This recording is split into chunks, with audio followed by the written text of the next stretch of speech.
My name is Reverend Wendy Bruner. I'm the pastor at Peace United Church of Christ. Together, Peace UCC, Eden Theological Seminary, and Metropolitan Congregations United have come together for the Marilyn Stavenger Social Justice Symposium. The idea behind this symposium is that we think about ways theological learning, the church, and organizing can come together, not only to talk about justice, but to do justice, to create avenues of power for everyone who's sitting in the pews and around the pews and in the community. So this morning, our theme is called Rooted in Justice, Claiming Our Dignity, Embracing Our Power. We have some really powerful speakers. We're hoping that you are going to get a lot out of today and step into action. That is what Marilyn Stavenger would really have wanted. And I'm just going to pass it on now to Deb Krause, Reverend Dr. Deb Krause. Hi, I'm Deb Krause, President of Eden Seminary, and I'm delighted to welcome you to the Worley Chapel, where we will gather both in person and online to participate in this now annual Marilyn Stavenger Social Justice Symposium, a collaboration of Peace United Church of Christ, Metropolitan Congregations United, and Eden Theological Seminary. Marilyn's ministry and legacy as a pastor, as a member of her beloved Peace UCC, as a member of the Eden faculty are legendary. She brought her own commitment to exposing the damage that homophobia, heteronormativity, racism, sexism, ableism, and the myriad other intersecting oppressions that collaborate with them demean and destroy God's people and God's creation. Marilyn envisioned a church and a world in which people, all people, could thrive. This is the vision of the prophets. This is the vision of Jesus. This is the vision of social justice. And so we are delighted to gather here together in Marilyn's honor and in her memory to continue working at her legacy, rooted in justice, claiming our dignity and embracing our power to be agents of God's love and justice and mercy in our communities and in the world. Good morning. I'm Reverend David Girth. I'm the Executive Director of Metropolitan Congregations United. I'm an Eden alum and very recently became an Eden board member, so there are some intersections myself. I wanted to take just a moment to reflect with us on the theme for the day, just to introduce it a little bit, and to recall that a symposium, if you didn't know this already, you wouldn't have to look it up. A symposium is a get-together to talk about big ideas. So that's what we're going to do. Get together and talk about big ideas today. And around this theme, rooted in justice, claiming our dignity, embracing our power, it's worth remembering that we're doing this in St. Louis, Missouri. And not on this ground, but very nearby, you could be represented both by Senator Josh Hawley and Congresswoman Cori Bush. And that probably raises some questions about our community and this theme for the day. It's also true that Senator Hawley was elected in election cycles, defeated a candidate who proclaimed herself as the most centrist person in Congress. That might make some of us a little bit nervous about how our values get lived out in the state. But we also, in that cycle and the adjacent cycles, passed medical marijuana legislation by a supermajority. We passed a $12 minimum wage in a state where the legislatures would say, we're not going to do that sort of thing. We passed Medicaid expansion in a state where legislators had fought for years not to do that and are continuing to fight today not to expand Medicaid. So we are coming together not because we agree about everything, but because those election results indicate that some of the divisions are painfully obvious, but some of the connections are too. We're coming together not to make sure that we agree, we're coming together to make sure that we remember the connections that hold us. Now, connecting is exactly what this is about, and so we recognize that you came because somehow your values are moving you, somehow your values have been trampled, defamed.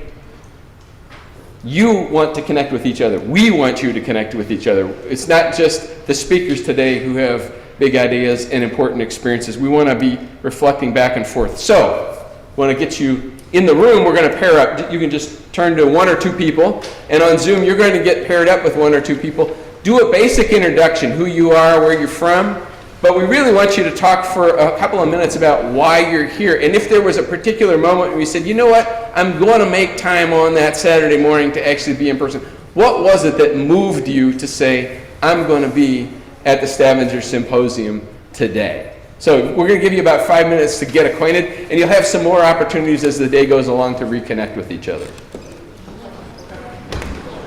I was tempted to say our virtual friends have rejoined us, but they're actually just as real as those of us in the room. It's just that they're joining us virtually. So welcome back, Zoomers. And we want to take a minute to introduce our speakers and the sponsoring organizations as we do that. We have a really exciting trio of speakers who do think deeply and profoundly about what's going on in the world. They are all also connected with what's going on in our community, and I would say my experience of all three of them is the only reason they're thinking about the big ideas is because the community right next door matters to them. And so we're looking forward to hearing from them, and we want to introduce them to you now. We're going to start with Reverend Dr. Deb Krause's introduction of Dr. McCann. Let's create this year's Marilyn Stavenger Social Justice Symposium, which is connected around the theme of rooted in justice, claiming our dignity and embracing our power, is a collaboration of Peace United Church of Christ, Metropolitan Congregations United, and Eden Theological Seminary. What a compelling collaboration in memory and honor and the legacy of Marilyn Stavenger. She would have loved how the congregation and the seminary and community activists and organizers are coming together to think deeply about how to foreground social justice in our congregations and communities and ministries today.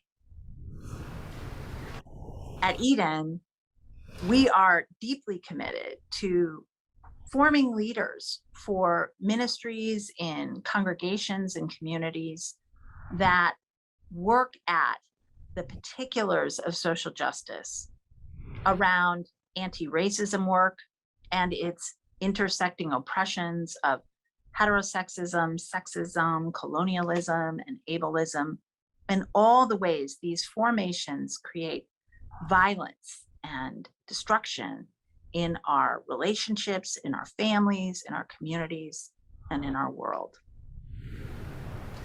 We understand that we are forming leaders to do that, who have capacity to build friendships and collegiality with people of different faiths and no faith at all, and to pursue these ministries and this work in the community with what we call vocational resilience, the capacity to find joy and purpose within our professions and outside of institutionally professional roles to foreground the work of social justice and the well-being of our communities. Today, Eden is delighted that one of our faculty, Professor Clint McCann, who is Evangelical Professor of Biblical Interpretation, will be bringing a Bible study and sharing insight to the connection between justice and peace in our Bible. Enjoy this Bible study with Professor McCann.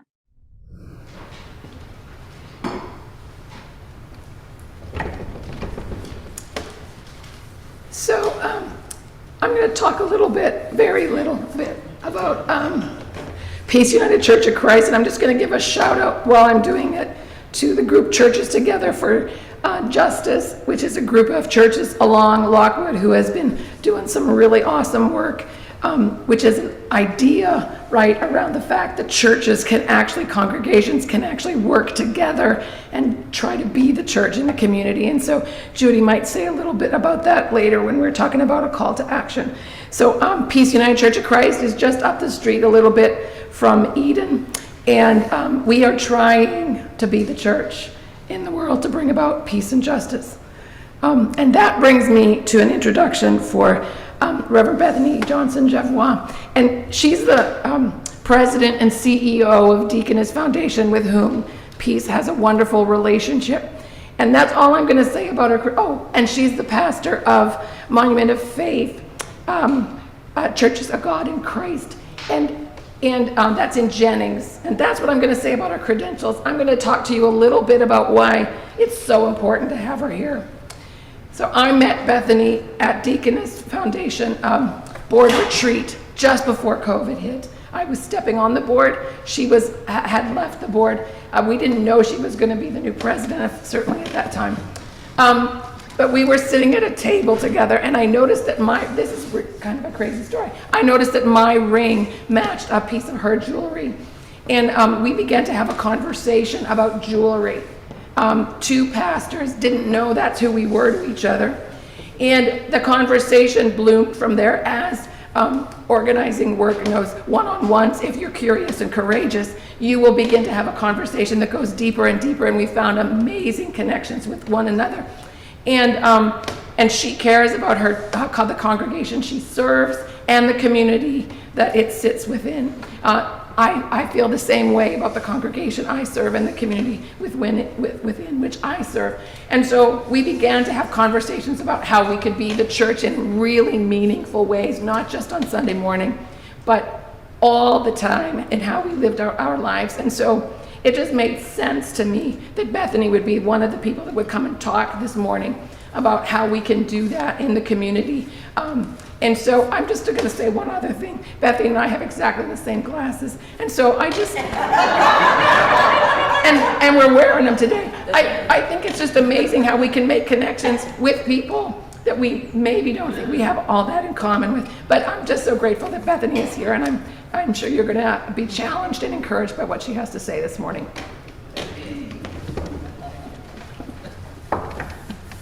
I think it's not fair that Wendy gets to demonstrate her commitment by actually speaking through her laryngitis. I know that all of you have the same level of commitment to being here today. Don't feel like you have to get laryngitis to demonstrate it. I want to introduce to you Denise Lieberman, who is an attorney who serves as the Director and General Counsel of the Missouri Voter Protection Coalition. Denise, you may not know it here. Denise is actually one of the national experts on voter protection. You might go to places in the country and be talking to people about voter protection. They may not know anybody else in Missouri. They're going to know, either they're going to know Denise personally or going to know who she is. And the people who know her here know that the conversation doesn't start with the big ideas, it starts with a hug. So I think it's just a real treat and treasure for us to be able to have Denise in the midst of us today, because she has been the lead or on the team of raising significant cases in places like Louisiana, Pennsylvania, here in Missouri, Wisconsin, Florida, Texas, North Carolina. These are national trend-setting cases that she's a part of, and yet she is deeply grounded in this community and always available to us. She has testified in front of Congress, but on election day, if there is a problem at a polling place, there's a very good chance that Denise Lieberman is the person that you're going to be talking to about the problem polling place right here in St. Louis County. So we're very fortunate. But that doesn't quite explain why I wanted to have Denise here as part of an event that MCU is helping to sponsor. Metropolitan Congregations United does congregation-based and community organizing, which is really designed around leadership development. It means that what we work on varies from season to season depending on the opportunities. There's two primary things that run through everything that we do. We realize that we live in a community deeply broken by structural and interpersonal racism. And we know that we do not exercise our civic opportunities and responsibilities. We don't vote. And if we don't vote, those powers and principalities that are working against us and using racism to keep us divided and down continue to win.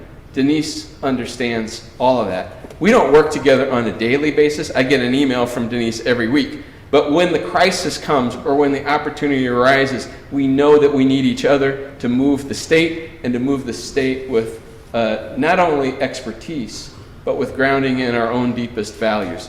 Denise is probably, of the three speakers, the one least likely to quote scripture today, but she was thrilled when she said to me that she could actually be in a place where she wouldn't have to hold back. Ask her to tell you why she does what she does, and she tells you a story of deep faith.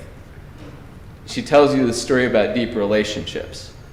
And so that's why she's here, and I'm really pleased that you all get to engage with her as she speaks, as a panel, and for some of you when we have a breakout room later on. So we're going to hear from each of the three speakers. They're just going to go back to back to back, and then we'll have some time to digest and chew on what they've been sharing with us. Dr. McCann will begin. Thank you, David and all. I'll quote plenty of scripture for you, Denise, but feel free.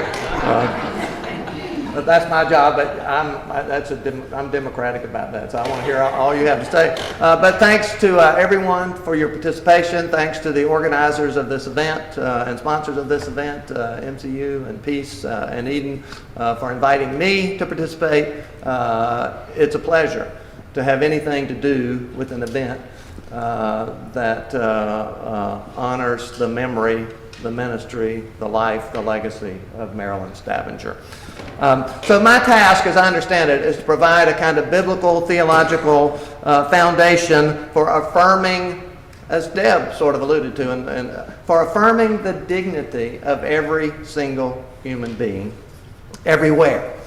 And that's related to voting. People who don't feel worthwhile don't bother to vote. And when people don't bother to vote, all kinds of terrible things can happen.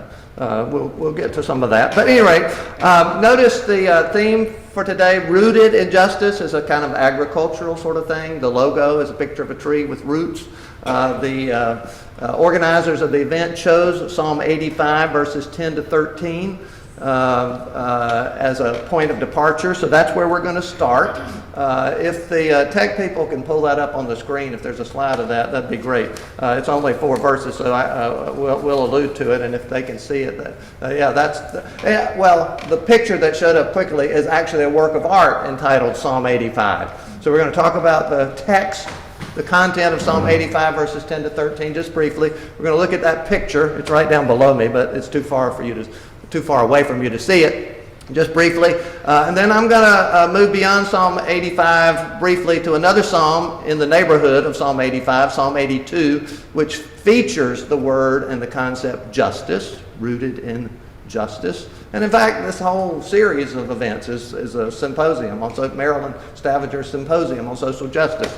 So I want to highlight briefly a psalm where that is very explicit. Then I'm going to suggest even more briefly that the message of Psalm 85 and Psalm 82 resonates throughout the biblical canon. Deb mentioned the prophets, which are certainly pertinent, and I'll just allude very briefly to the New Testament in the way of conclusion. So look at Psalm 85, verses 10 to 13.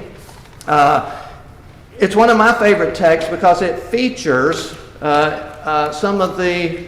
several of the most important words in the whole Bible. Not just the Hebrew Scripture, original Testament, but the whole Bible. So that's one thing to keep in mind. We're not looking at the whole psalm, so I'm going to just briefly alert you to what led up to verses 10 to 13. We don't know exactly when Psalm 85 originated or out of what context, but it's very clear that something is challenging the community of the faithful. There has been some setback, there is some ongoing need. So in the verses leading up to verse 10, the psalmist, as they always do when there's a problem, they pray. So they ask God, for instance, to restore us again.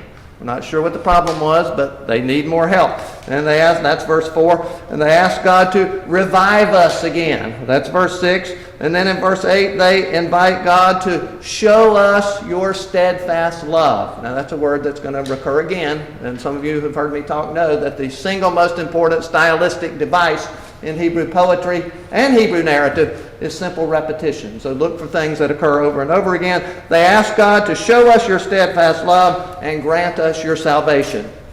And they affirm that God's going to do that. So that verses 10 to 13 is a kind of, you could call it a salvation description, or a portrayal of life in the world as God intends human life in the world to be. What does the life look like when it's God-like? Now, verses 10 to 13 are lovely poetry and poetic images. These important steadfast love and faithfulness will meet. Steadfast love, I tell my students here at Eden Seminary, that's the single most important word in the entire Hebrew Scripture original Testament. It's a kind of a one-word summary of the character of God. The New Testament knows that too, of course. God is love. Right? So steadfast love and faithfulness, they're often paired in the Hebrew Bible, as early as Exodus 34:6, where God introduces God's self, right, to Moses. The Lord, gracious and merciful, slow to anger and abounding in steadfast love and faithfulness. The Hebrew word is one which I hope you have heard at least, and I think some of you know if you've ever heard me talk before. It's chesed. Chesed. Steadfast love, loving kindness, faithful love, covenant love, active love. It has all kinds. Covenant, loyalty, it has all kinds of translations, but it's critical. So steadfast love and faithfulness will meet. Righteousness and peace. If steadfast love and faithfulness are a kind of one-word summary of the character of God, then righteousness and peace are a kind of summary, a two-word summary in this case, of the will of God, the purposes of God for the world. Now there's a third word that belongs with them, justice. It's not here, but we're going to come to that when we get to Psalm 82 in just a minute. So these high-sounding, incredibly important theological words are here. Steadfast love and faithfulness will meet. Righteousness and peace will kiss each other. Faithfulness springs up from the ground. Notice the agricultural imagery here because that's important. Righteousness looks down from the sky. If you can see the picture, John August Swanson, the artist, has depicted that. And what you can't see is that verses 10 to 13 are inscribed at various points in the picture. They're too little for you to see, but take my word for it, they're there. And we'll come back to that in a minute. And then righteousness. How many times does righteousness occur here? 3 times. You see, that's not accidental. It's God wants the world to be right. We'll see how further in a minute. Righteousness will go before God and make a path for God's steps. Now, embedded in this portrayal, salvation portrayal, with all these incredibly important theological words, is a much more prosaic observation, verse 12, it seems to me. But it defines what all this other stuff is all about. The Lord will give what is good, and our land will yield its increase. Notice how important the juxtaposition is. The land will yield its increase. Or as the CEB puts it, we use the NRSV mostly at Eden Seminary, but I like the CEB because I helped make the translation of the Psalms for the CEB, so I've given that to you as well. And notice what the CEB does. The land will yield its produce. What is produce? Food. You see what this remarkable juxtaposition is communicating? That the love of God, the faithfulness of God, the righteousness and the peace of God are tangibly, visibly present in God's provision of food. Now, remember, let's talk about context. We talk about context at Eden Seminary all the time, and appropriately so. Let's talk about context. This psalm originated in a context where everybody, essentially everybody, almost everybody, lived on a little farm. and they grew their own food. So what they needed on a daily, seasonal basis is food. They have to have food to survive and thrive. And the love of God is known, they affirm, in the provision of produce, the provision of food. Now, let's move to our context. Any of you grow your own food? Good. Some of you do. If I had to grow my own food, I wouldn't live very long. I buy my food. Most of us in this urbanized, suburbanized, globalized economy don't live on farms anymore. We have to depend on purchasing food. But, you see, I still want to make a connection between Psalm 85 and our contemporary context. And I want to say that from my biblical perspective, I want to treat what sustains my life not simply as something I deserve or earn by my hard work. I want to treat that as a gift of God.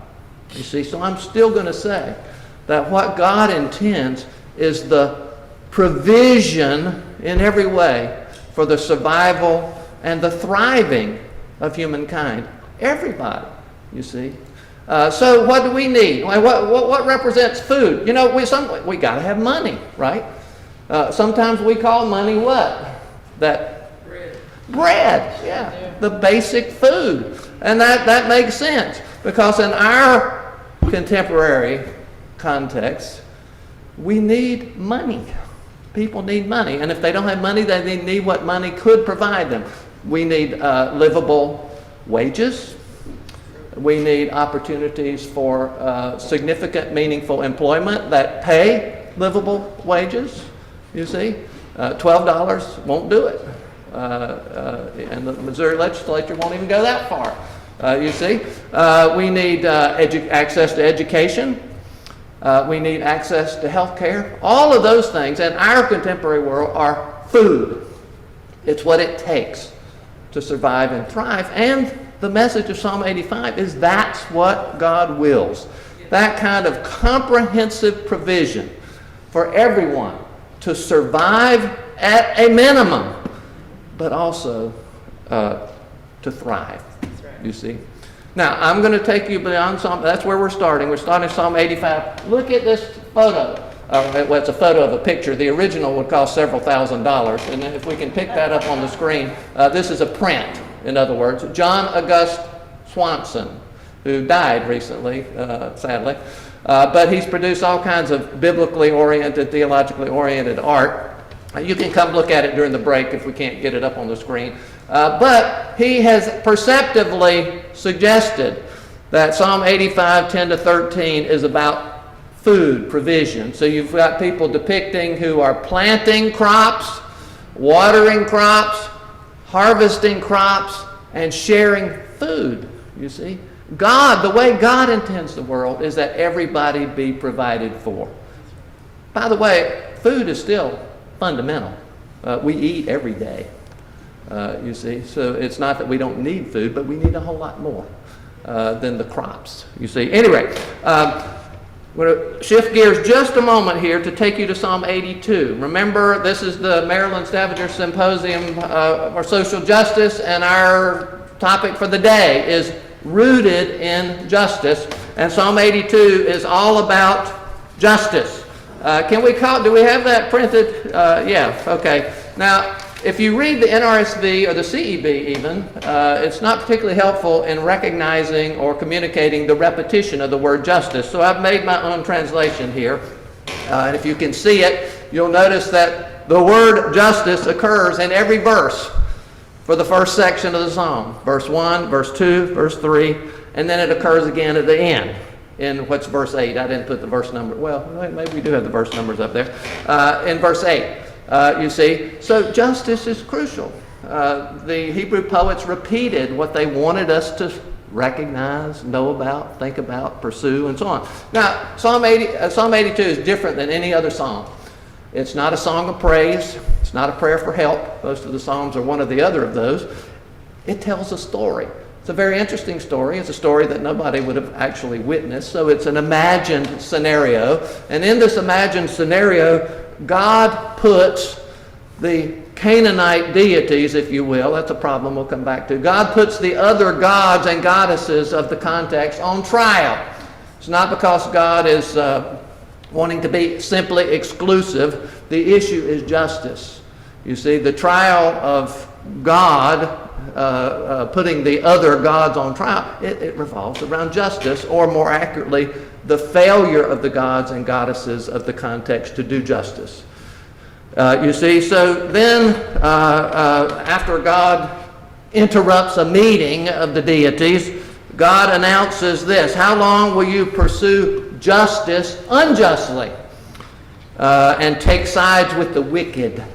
The wicked here being not the morally corrupt or anything, but the powerful, who are using their power and resources to exploit someone else. So what is it? And this is why Psalm 82 is so important.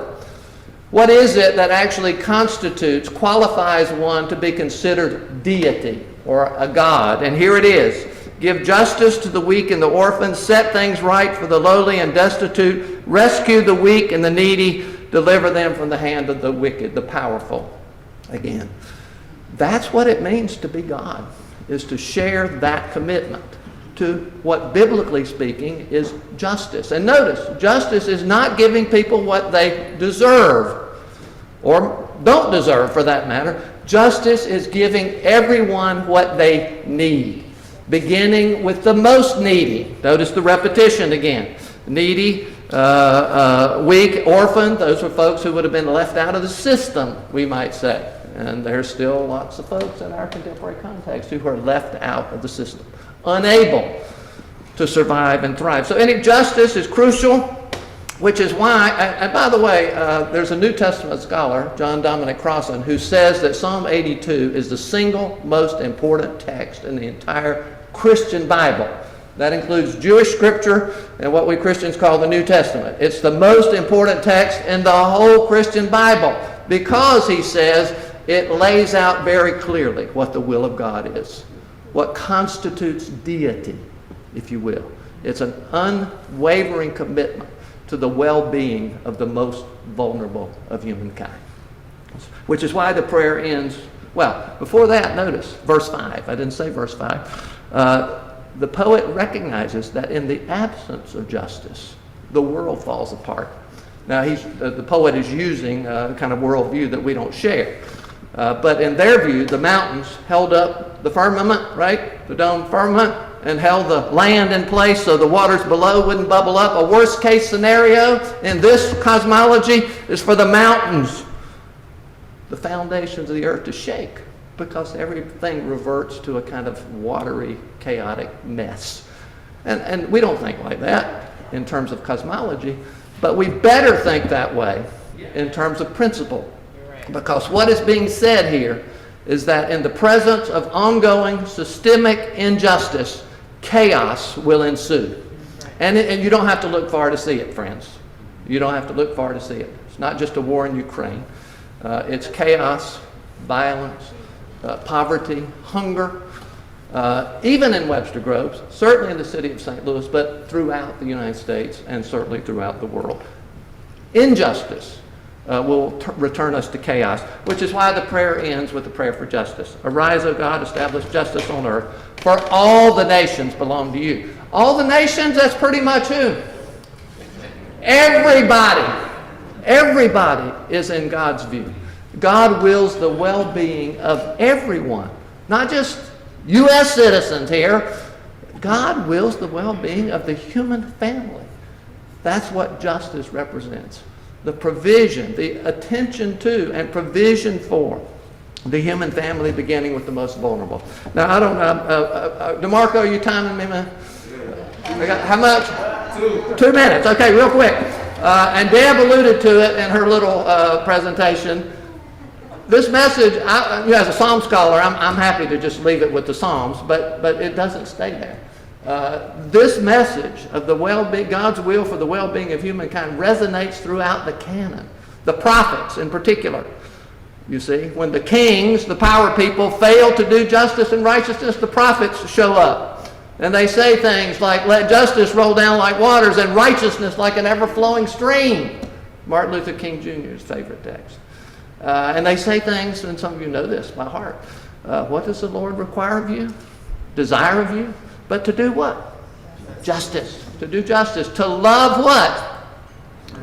Kindness is what they say. That's Hesed, you see. It's to love what God loves, or to love what God's very character is. To love Hesed and to walk humbly. Or I like the translation attentively.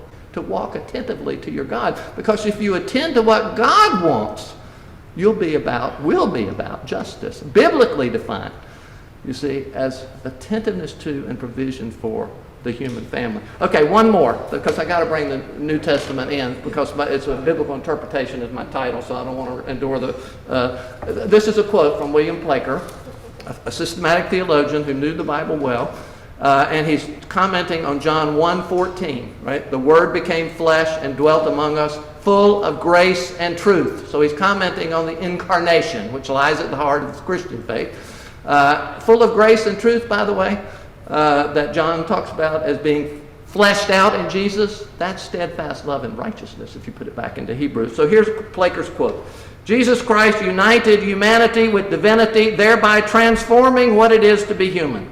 We human beings turn away and separate ourselves from God, but in Christ, divinity is reunited with humanity. In our culture, where many people are told explicitly or implicitly that they are worthless, Christian faith must declare all the more boldly that the humanity of every single human being has been united to God in Christ. From a Christian point of view, that is the foundation, along with the Psalms and the prophet, that is the foundation for claiming our dignity and embracing our God-given power. Friends, thank you, and I look forward to more interaction with you.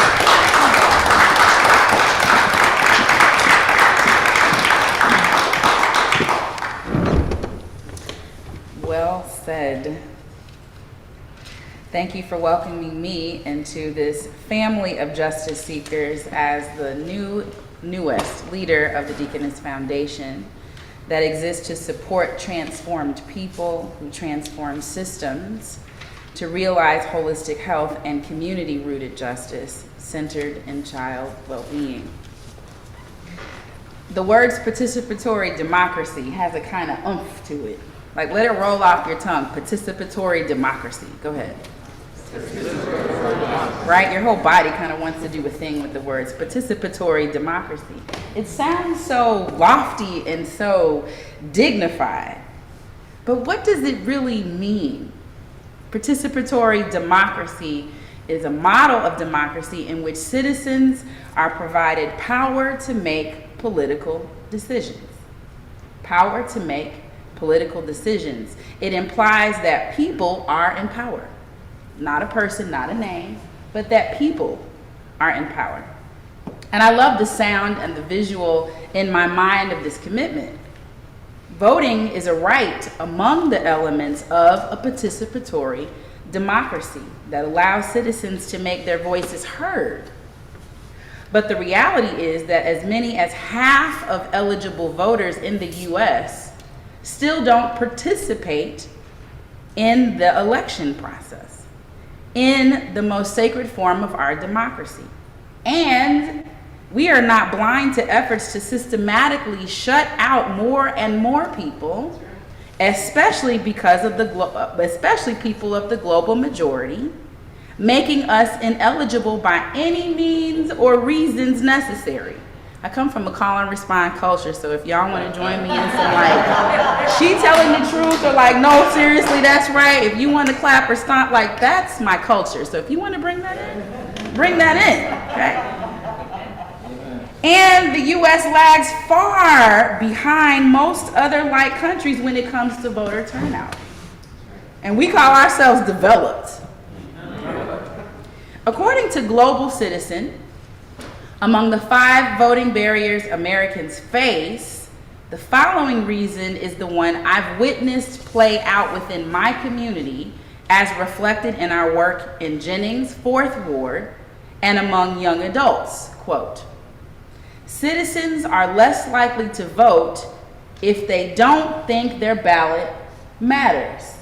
Right, Denise? Look at it. See, she's going to be like tag teaming with me in a second. In a country that has built its economic success violating its moral consciousness, justifying enslavement and systematic suppression of African and poor people for profit and for gain, then through tools of slavery and Jim Crow laws, now through banking and housing practices, mass incarceration and human trafficking, just to name a few, the erosion of America's spiritual and moral foundation has reached the point of what is described in 1 Timothy 4:2. Speaking lies and hypocrisy, having their conscience seared with a hot iron, having their conscience seared with a hot iron. And said again in Titus chapter 1, verse 15, the latter part, but unto them that are defiled and unbelieving is nothing pure, but even their mind and conscience is defiled. Over time, when you go over your moral imperative and you begin to ignore it and you justify enslavement over and over again, your conscience becomes seared and dead. When a country continues to send you direct and subliminal messages that you shouldn't exist, you begin to believe that. This notion of your own invisibility becomes your reality. When a country loses its values of human dignity, its citizenry reflects that. Examine this catch-22 between invisibility and visibility. I'll say it again because it sounds like I said the same thing. Examine this catch-22 between invisibility and visibility. It's a catch. Recognition of self, recognition at all, is predicated on visibility. To see oneself in the world has the power to transform existence into vibrancy. I'm going to say that again because it's deep. And it wasn't me. To see oneself in the world has the power to transform from mere existence to vibrancy. That's how important it is to see oneself. And here's the reverse.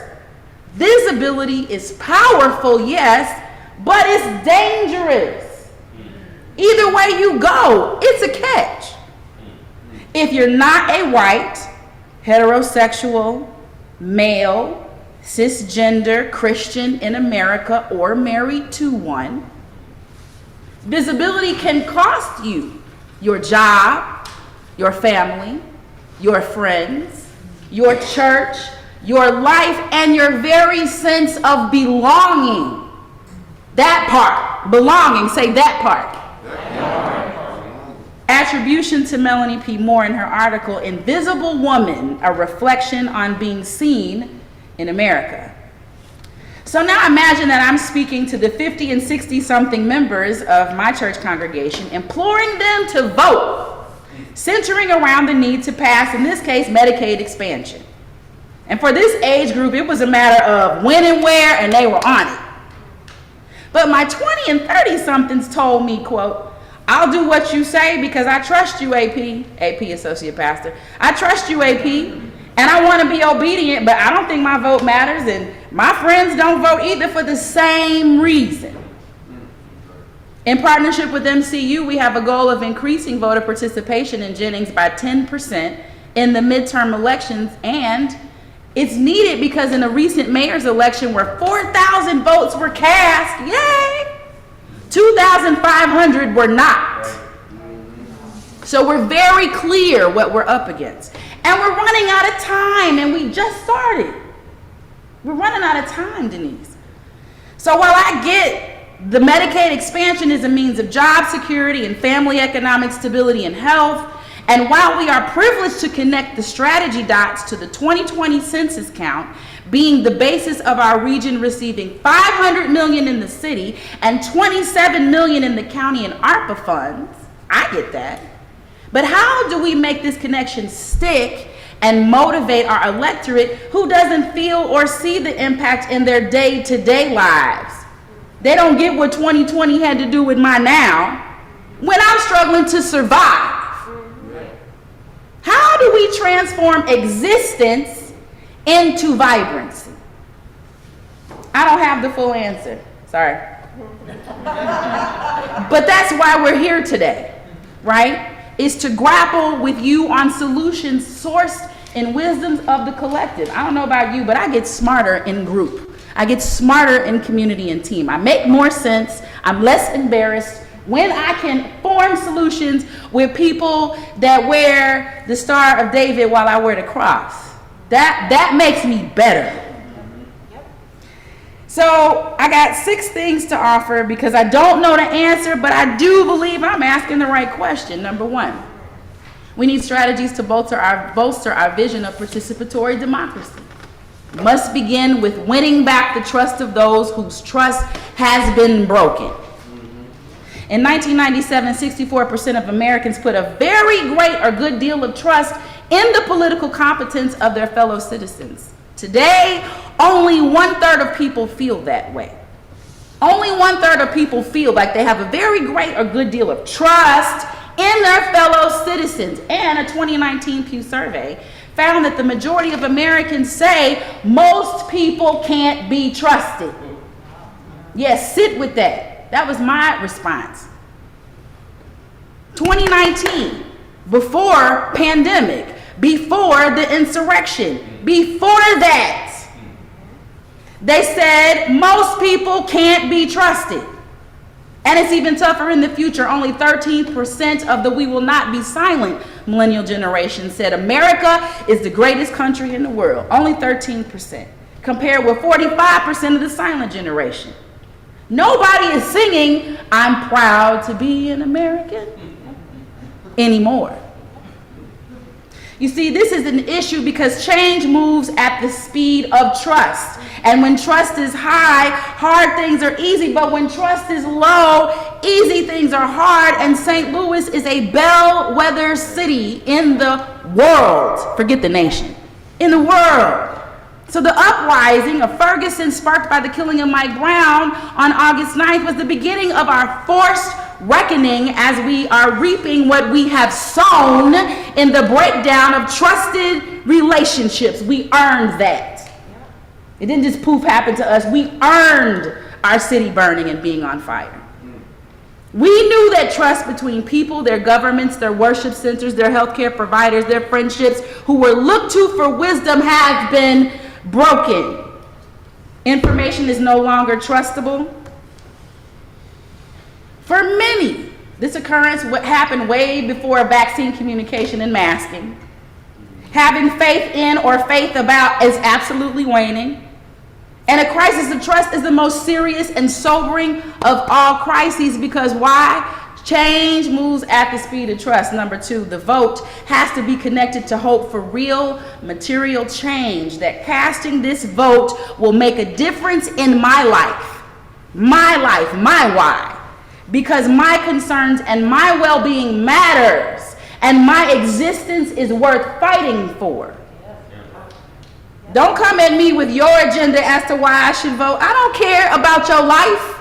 I care about my existence, to be here, to live and to thrive. We need way more compelling communication frames that speak to this than the flat stuff we got now that's not resonating. Number 3, engagement has to be intensive on the local level by people who live in the community, coupled with people who know how to relate to people, who know how to just talk honest without big words and flags and things to people. Just talk to people.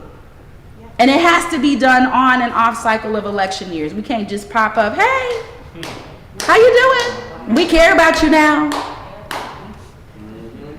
Number 4, foundationally, a vibrant pipeline of civically minded, on fire young people is essential. No disrespect to this group, love you. And we need these chairs filled in with the both and of young energy. 5, politicians who reflect our values have to be supported not only during the election, but once they get seated, they feel really isolated and alone. They too feel forgotten about. And training has to continue, and the We Got You has to continue with those who can remain in elected position. It's a lonely place. Number 6, I'll close on this final point.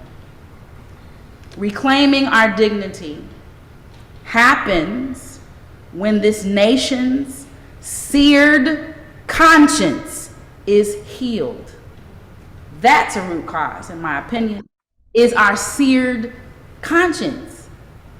1 Timothy 1:19, I leave with you. Cling to your faith in Christ and keep your conscience clear. Thank you for this opportunity to share my point of view. I look forward to what my colleague Denise Lieberman has to say next.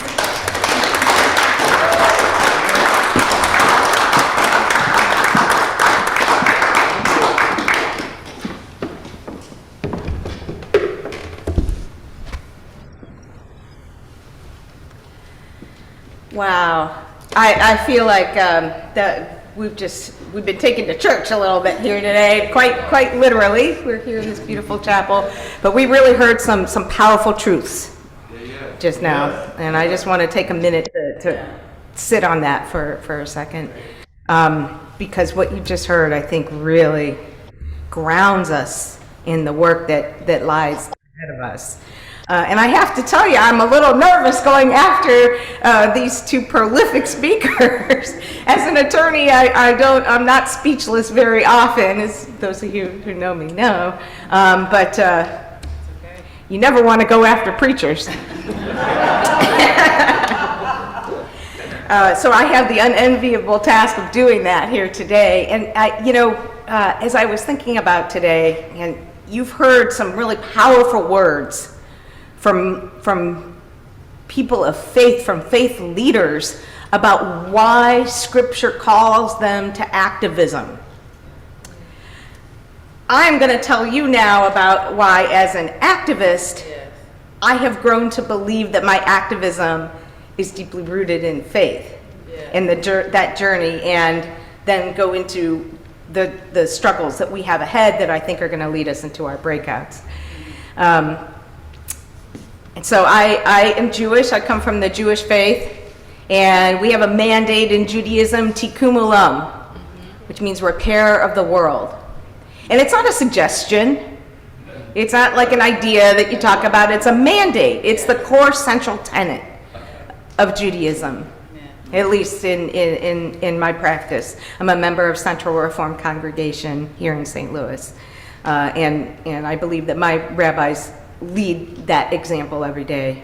But the truth of the matter is that throughout my life, even though I was always been very active in activism, my parents were both local elected officials in University City, I didn't connect my faith with my activism. They were sort of two separate parts of my life. And my faith was wonderful. We had, it was rooted in sort of family traditions, and most of them centered around eating and meals and coming together, right? And my activism was rooted in something separate. And I came into doing this work as a voting rights activist. I've been doing it for 25 years now, kind of hard to believe. And I guess about a decade ago, I was in North Carolina with Reverend, now Bishop William Barber, who heads the Poor People's Campaign. At the time, he was the president of the North Carolina State Conference of the NAACP, and I had the privilege of representing him and the NAACP in a challenge to that state's voter suppression law, which at the time was one of the worst in the country. A case that we ultimately won when the court concluded that North Carolina's law targeted African American voters with surgical precision. But the story that I want to tell you is outside of that case. Reverend Barber invited me to speak at Repairers of the Breach in North Carolina. And this was a room filled with faith leaders that he had brought together to talk about the role of faith leaders in advancing justice and activism. And he wanted me to talk about voting rights.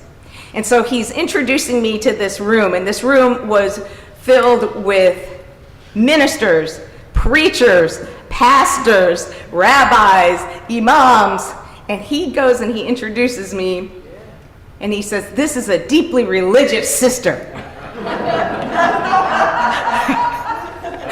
And I, like, the blood drained out of my face. I was like a little child, like trying to tug at his coat strings, and I'm like,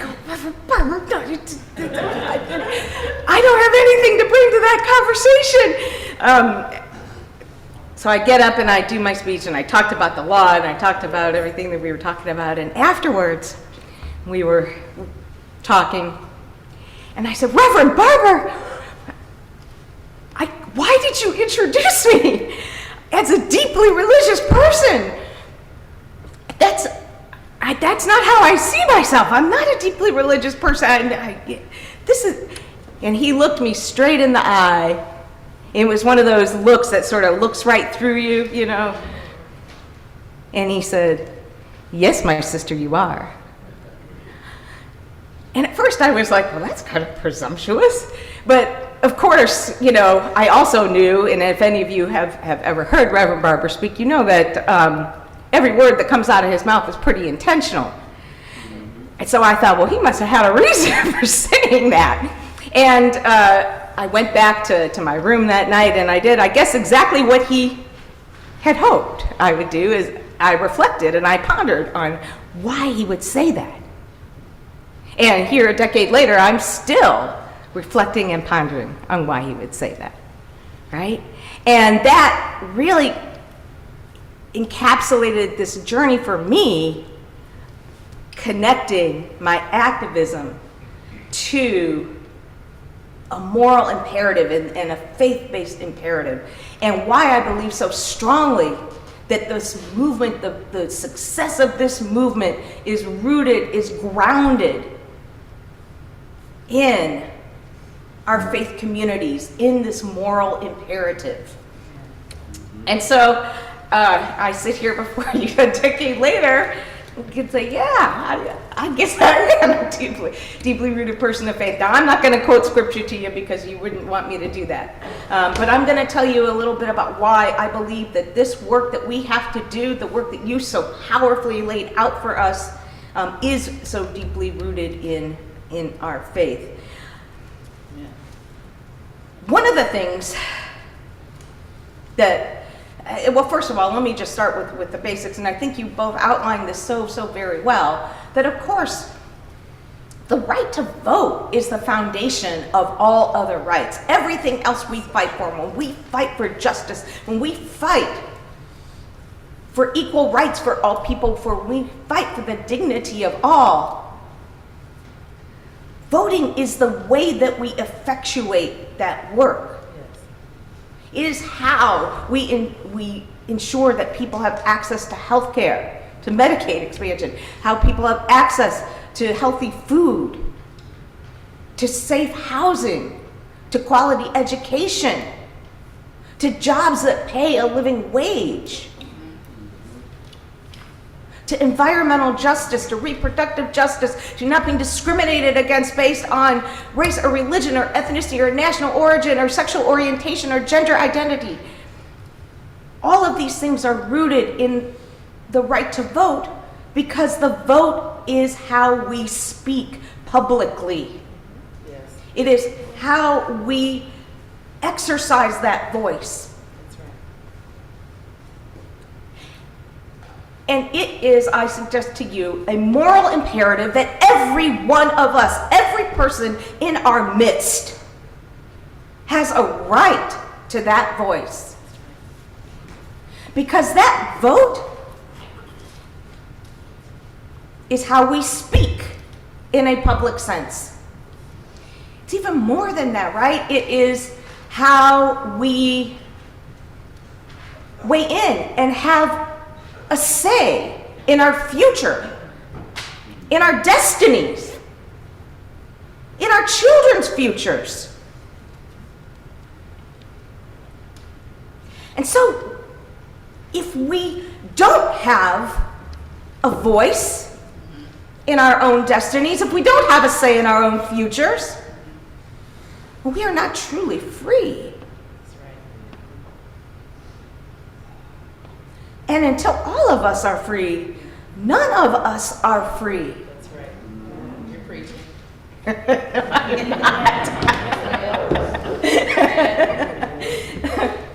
Right? And so, this truly is a fight to acknowledge the basic human dignity of all of us, the right of all of us to be able to have a voice in our own lives, in our own futures. Amen. That's what this fight is about, and that is why throughout this nation's history, it has been faith communities that have taken us across that Edmund Pettus Bridge, that have taken us to the state houses, that have taken us to the courthouses, that have fought long and hard, bloody, sadly, deadly battles to protect this right to vote. And that is why, as communities of faith here at Eden, you have a really special role to play in framing that message, because today we are so mired in the partisan politics of this issue. And I know many of you are maybe here today because of that partisan politics and all the fighting and infighting that's going on the right to vote right now. But at its core, this is about something much bigger and much deeper than partisan politics. We will push through the partisan politics if we need to get to where we need to be. But where we need to be, if we are trying to advance the beloved community, is the right of all people to be able to have a voice and have a say. Right? And I don't need to tell you that there are many forces aligned right now against that right, have been throughout this nation's history. And one of the things that faith communities can do, and do very powerfully, that politicians have trouble with, is speaking truth to power. And we need some truth telling, you guys, right? I mean, and it's not just because of the big lie. The big lie is important here, right? That big lie that led to the violent insurrection on our nation's capital last year in an attempt to overturn valid election results, that then spurred a historic spate of voter suppression bills across this country. Last year, 440 restrictive voting bills introduced in 49 out of the 50 states that disproportionately targeted communities of color, low-wage workers, young voters, seniors, voters with disabilities, people who came out in record numbers in 2000 despite a pandemic that disproportionately harmed their communities and killed their families. And so those bills we saw last year and that have all carried over this year into 2022 target those very measures that made their participation possible. Targeting the ability to vote by mail, targeting access to absentee voting for people who can't get to the polls on election day because of a chronic health condition, because they have to work, because they are hourly wage workers and would have to take a day off of work without pay to be able to go there, that would impose additional identification requirements on voters, that would straight out starve election authorities of funding to even administer their elections, that would impose partisanship into the elections process. And so what we've seen over this last year is not just an historic amount of legislation that would make voting harder, but even more, measures that actually go directly to undermining the whole process itself. Yes. Delegitimizing democracy, delegitimizing this ability of everybody to have a voice. It's something that we call election subversion, or election sabotage. Over 180 bills introduced last year that would have undermined the basic foundation of how voting works. There was a bill introduced right here in Missouri last year that would allow the legislature to overturn the valid election results submitted by local election authorities. Yeah. Didn't pass, but we don't have to look very far to see where that's going. Yep. Look down to Arizona and Texas and Florida, right? And we're fighting those fights right here in Missouri. You know, and Missouri has a very, I think, interesting place. You said St. Louis is a bellwether, and truly it is. Missouri, despite the fact that it's seen as a flyover state sometimes in these bigger battles, really is, I think, the heart and soul of this issue. And again, this isn't about partisanship, so don't look at what the election results are telling you about who gets elected, Democrats or Republicans. This is really the heart and soul of this issue. I mean, think about it. Missouri was born of this battle with the two Missouri compromises.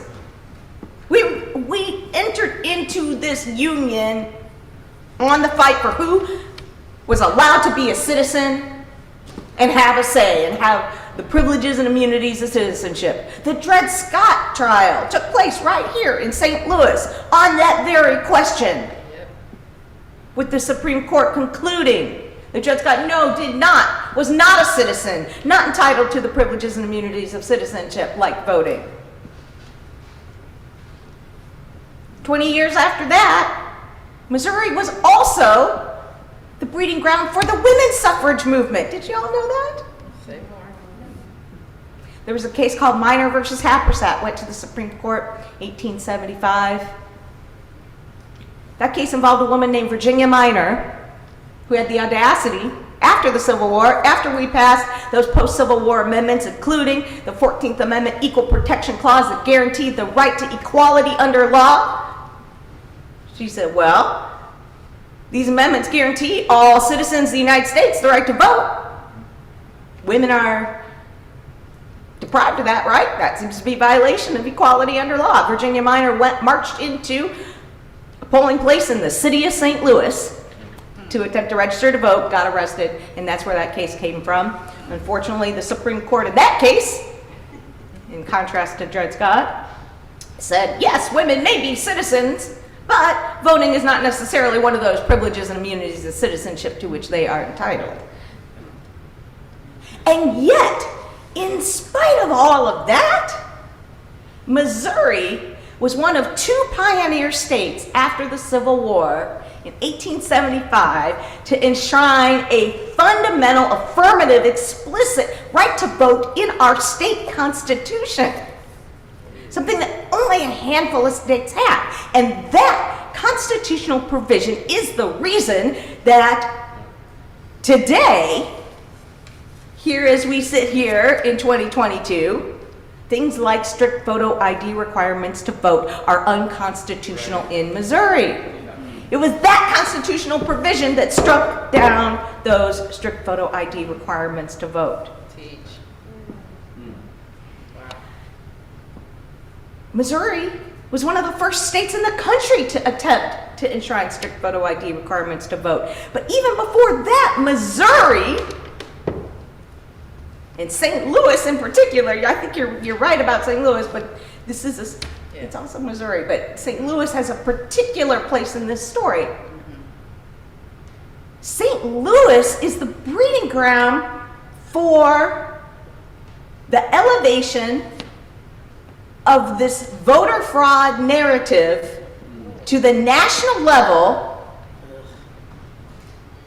that propelled the spate of restrictive voting laws that we have seen over the last decade and that took off like gangbusters over this last year. In the 2000 elections, we're going back now, couple decades, 20 years ago, right? And those of you, most of you were are of a certain age remember that election. That was probably that back then we probably thought that was the craziest presidential election we'd ever see in our lifetimes, right? Little did we know. 2000 elections, city of St. Louis. I was one of the only attorneys stationed at St. Louis Election Board. This is before we had things like election protection. And I was there to observe the elections. No other attorneys were around. Rooms started filling with people who'd been turned away at their polling places. Almost all of them black. Turns out, the city had wrongfully purged over 50,000 voters from the voter rolls, disproportionately voters of color. They had poor processes for restoring those people's rights. They were sending people back to their polling places. It was taking like 3 hours or more for people to get those rights restored. So I didn't have a laptop with, I had a pad of paper. We were writing down, taking notes, writing people's affidavits that were later used in a lawsuit that night that we kept the polls open 3 extra hours so that people who were in that space could get their rights restored. They were getting sent back to their original polling place, which had lines of over an hour so that those folks could vote. Unfortunately, that order was overturned by the Court of Appeals, and the Missouri Supreme Court declined to take it. But that night on the news, and I was there downtown in St. Louis with all these folks, that line till 11 o'clock at night. It was cold too, it was a cold November. That line wrapped around the building. These people so dedicated to being able to vote that they were willing to stand in line on downtown St. Louis on Tucker Boulevard in the cold till 11 o'clock at night. They were going to stay there all night if they needed to. And to send them home that night when the Supreme Court declined to step in was one of the hardest conversations I ever had to do. Now, we later filed a lawsuit and we got the list maintenance practices changed. The whole election board got thrown out and replaced. But that night, Missouri United States Senator Kit Bond got on national television. And I'll never forget it because his face was so red. Like the anger and the vitriol and the hate that you could just see in his face. And he's pounding on the podium and started talking about all the voter fraud that was happening in the city of St. Louis because these people were trying to vote after the close of polls. Yeah. He took that narrative with him back to Washington, D.C. Wow.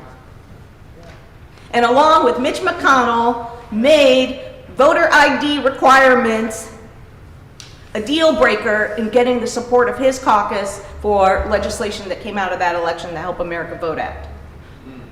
That then propelled a spate of restrictive voting laws around the country that really took off like wildfire. Not in 2020, y'all, not even last year. When? After the election of Barack Obama in 2008. The nation's first black president propelled a spate of restrictive voting laws, including photo ID restrictions and more. But now it's on steroids, right? Because that same big lie that Kit Bond elevated in 2000 that propelled this proliferation of voter suppression measures, that propelled it further into where we are today, rests on a lie. Rests on a lie. Rests on self-interest, rests on hatred, rests on prejudice, and that is what we can combat. And it's not an easy task, y'all, because we love this lie. We love the lie of our democracy in this country.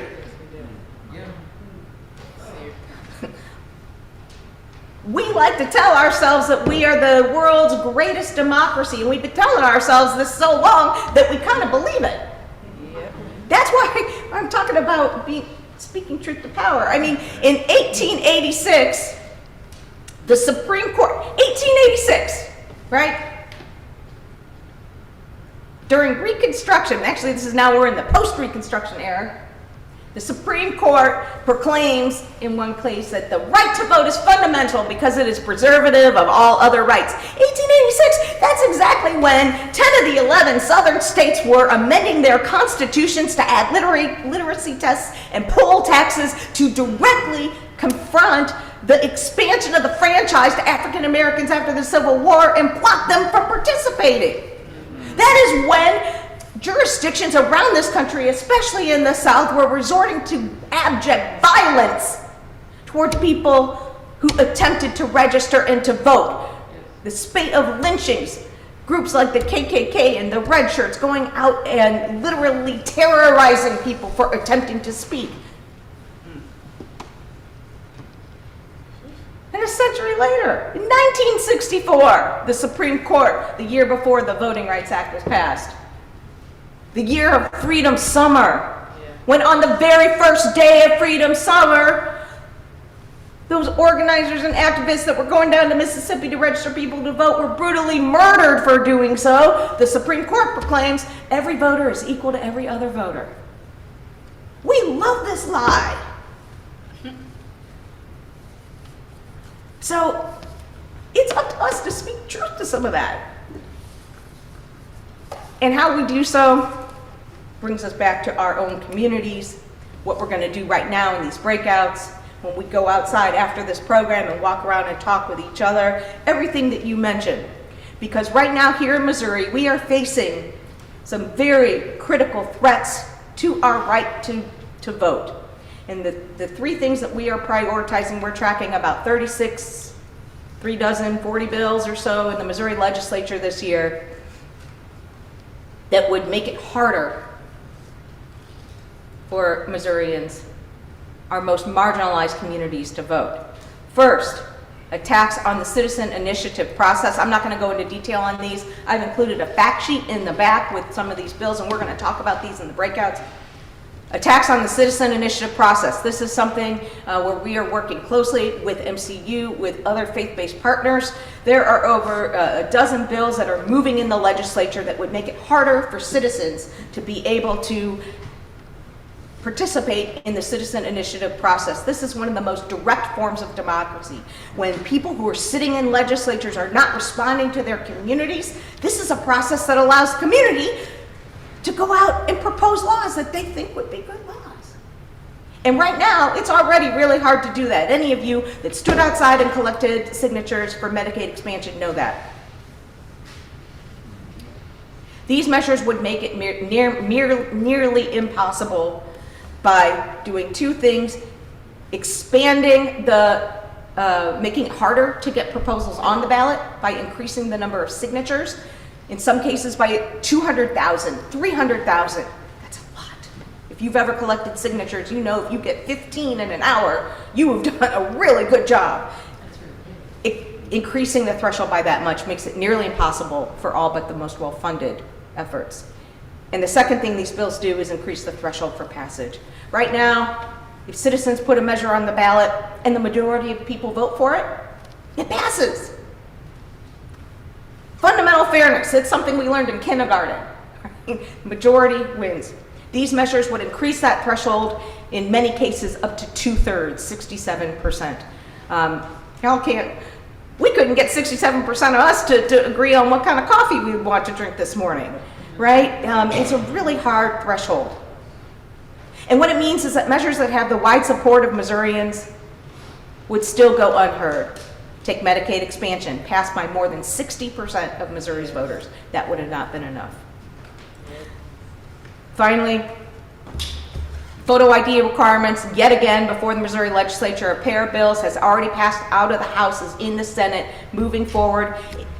Y'all, it's just as unconstitutional today as it was 2 years ago, as it was a decade before that, but yet they're still trying to limit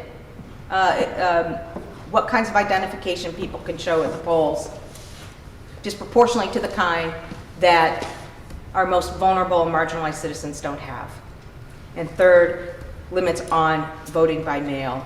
Again, efforts to make it harder for Missouri citizens to cast ballots by mail. Again, our most vulnerable citizens, making it harder for people who are confined due to illness or disability and the people who care for them. to cast a ballot before election day, making it harder for shift workers, for low-wage workers, hourly workers who would have to take a day off without pay to be able to get to these offices. And measures that would make it harder for voters with disabilities by eliminating accessible voting machines. All these are before us, and all these are the fights that we have to carry, but it starts with that underlying power of that moral imperative. And that's why I'm wearing my John Lewis shirt. Y'all might have thought that wearing a shirt that tells people to get into trouble while in a church would be a bad idea, but John Lewis liked to say get in good trouble, get in necessary trouble. He said that the right to vote is precious, almost sacred. And that's why we're here today, and we get to talk a little bit further about some of these measures in our breakout sessions. And I'm so grateful to be in struggle and in community with all of you. Thank you.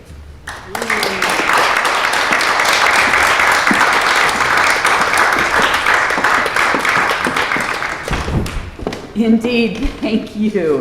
And thank you to all our speakers. And we are just getting started. I am Mary Schaller-Blofus. I serve here at Eden Seminary as Vice President for Advancement. And I have the privilege of sending us into a little bit of a break and then to our breakout rooms. So when we go to break, there are restrooms in the building, including an all-gender restroom if you turn to the left as you leave the chapel here. There is an elevator in the middle of the building if your breakout room is on the first floor, and would just let you know that you're going to get the chance. We've been talking about the collective and the collective wisdom, and so you're going to get a chance to go into even more depth with the speakers in your breakout rooms and with each other. And so, you know, kind of to prime the pump of your thinking, what have you been hearing that connects with the reasons that you came? And as you've been listening, what are your feelings? You tap into those feelings when you show your t-shirt. That brings up all kinds of strong, good feelings for me. So tap into those feelings about what you've been hearing. And how do those feelings connect then to this way that Congressman John Lewis sends us on this path? The right to vote is precious, almost sacred. And what would it take for you to claim that right to vote as actually sacred? And then if politics are the way that we see our values lived out in public life, then what would it take for you and your congregation or your community to act on those feelings? So we've been listening, we've been sitting, we're moving into small breakout rooms, we're going to come back for a panel, we're going to come back for some action. We're just getting started. So to send us off into our breakout rooms, those who are on Zoom, you are going to be put into the 3 breakout rooms, and so you will be joining those who are in person in the building, and we will convene those breakout rooms at 10:40. So that gives us a little bit of chance to get some coffee and bagels here, or to go to your kitchen if you're on Zoom at home. And as far as the in-person rooms, I'm going to have you all count off by 3s. So you might be in rooms with people that you don't know quite as well as the person you're sitting next to. So I'm going to move away from the microphone as I kind of guide our breakout into 3. So we'll give you 1.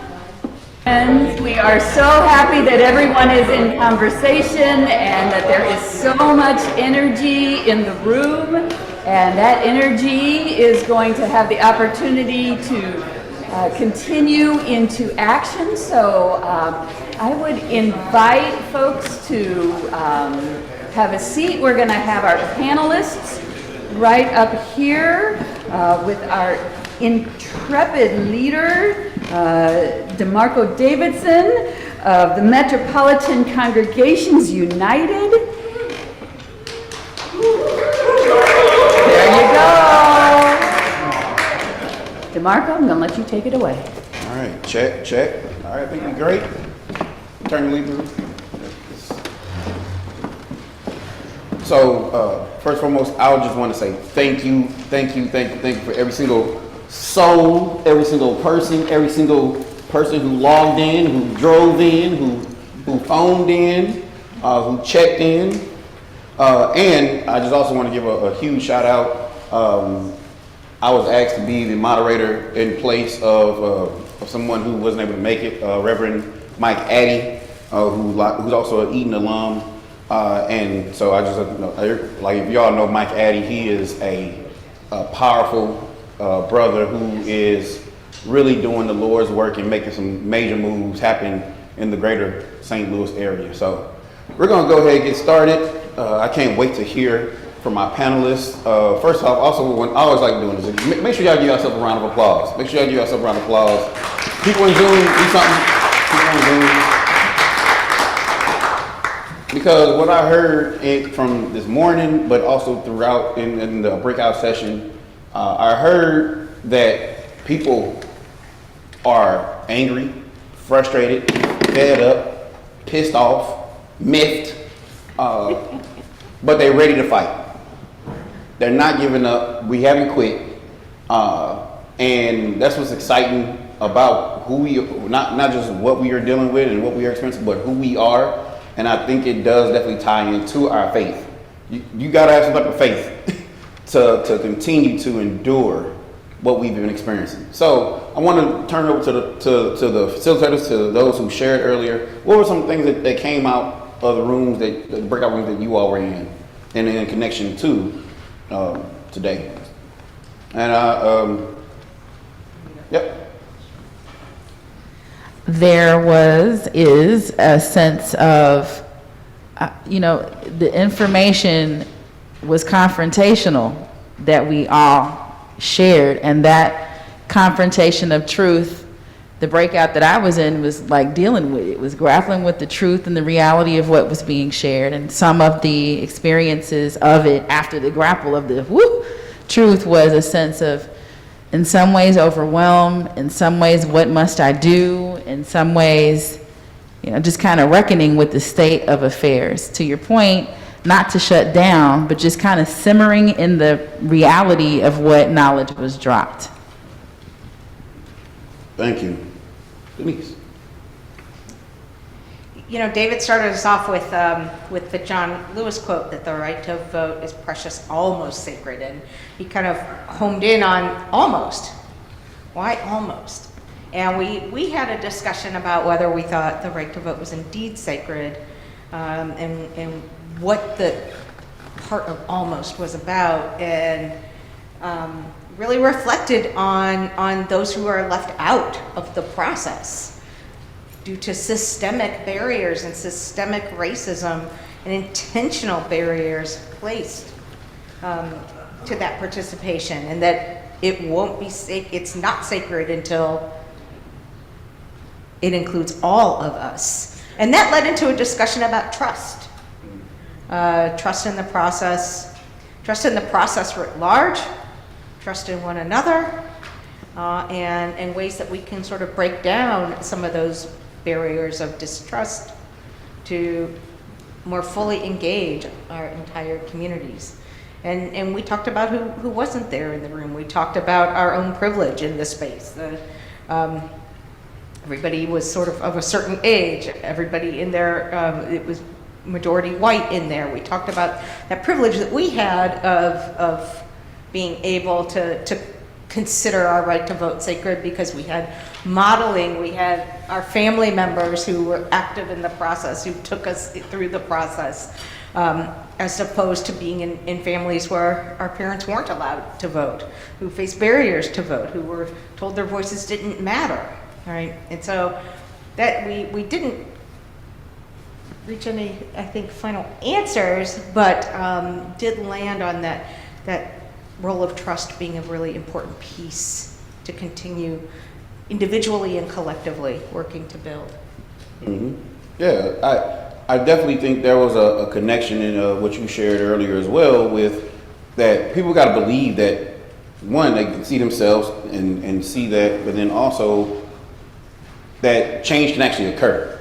Like I'm not gonna go through all the stories I've heard about people telling me when I'm knocking on doors or registering people to vote, doesn't matter. I want to bring it to you, Dr. McCann, and I want to place it like this. When I first heard about the legislators attempting to do away with the initiative process or sabotage it, I immediately thought about the story of when Moses told Pharaoh to let people go to bring about justice. Pharaoh said, now you can't use straw to make bricks. The oppression got worse. When we speak up and we fight for justice, it seems like oppression doubles down. How does the Old Testament pushes us today to reflect on, and to push us to where, like, how do we deal with that? Where's the hope in fighting for these things, knowing that oppression is going to try to double down? Well, you're right. That's exactly what happened with Pharaoh. And by the way, that is related to this, the problem people have, or one of the major problems in interpreting the Exodus story, the hardening Pharaoh's heart, as if God is manipulating somehow Pharaoh. Ellen Davis, in the book that I'm using in our Old Testament survey, sort of our intro classes, said Pharaoh was fully responsible. It wasn't God's fault that he was an oppressor. Pharaoh was fully responsible. So the way I go about that hardening the heart stuff is precisely what you were suggesting, DeMarco. When we fight for justice, when we say, let my people go, or let my people vote, or whatever, the people who don't want to do that, it actually, that opposition actually increases their resolve to continue their oppression. And actually, one of the ways you can translate the Hebrew there is the Lord had to honor Pharaoh's resolve, not agree with it, but had to take seriously Pharaoh's opposition, and did. I mean, the story, the people go, but it didn't just God wave a wand and off they went. It was a prolonged struggle. 10 plagues of various sorts issuing in the death of the firstborn. And even that, after that, Pharaoh changed his mind. And pharaohs always do that. That is to say, oppressors never give up without a fight. Never. James Sanders, an Old Testament scholar of the generation before me. I'm 70 now, so he's probably dead. But at any rate, in interpreting the Exodus story, he tied it to the civil rights movement in the United States. You know, when you go to Bull Connor or whoever and say, let my people go, or let James Meredith enter the University of Mississippi, whatever, no, they're never going to do that. They're never going to give up without a fight. South African authorities didn't dismantle apartheid without a fight. It took international pressure over a period of years to dismantle apartheid in South Africa, and we haven't fully dismantled apartheid in the United States yet.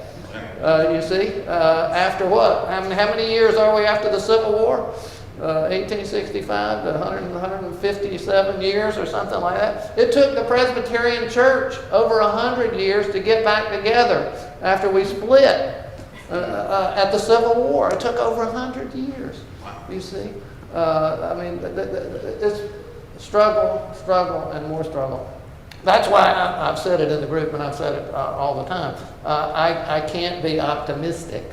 And that came out in our group, the discouragement that we feel and the frustration that we feel in attempting to speak up and act on behalf of justice, righteousness, and peace.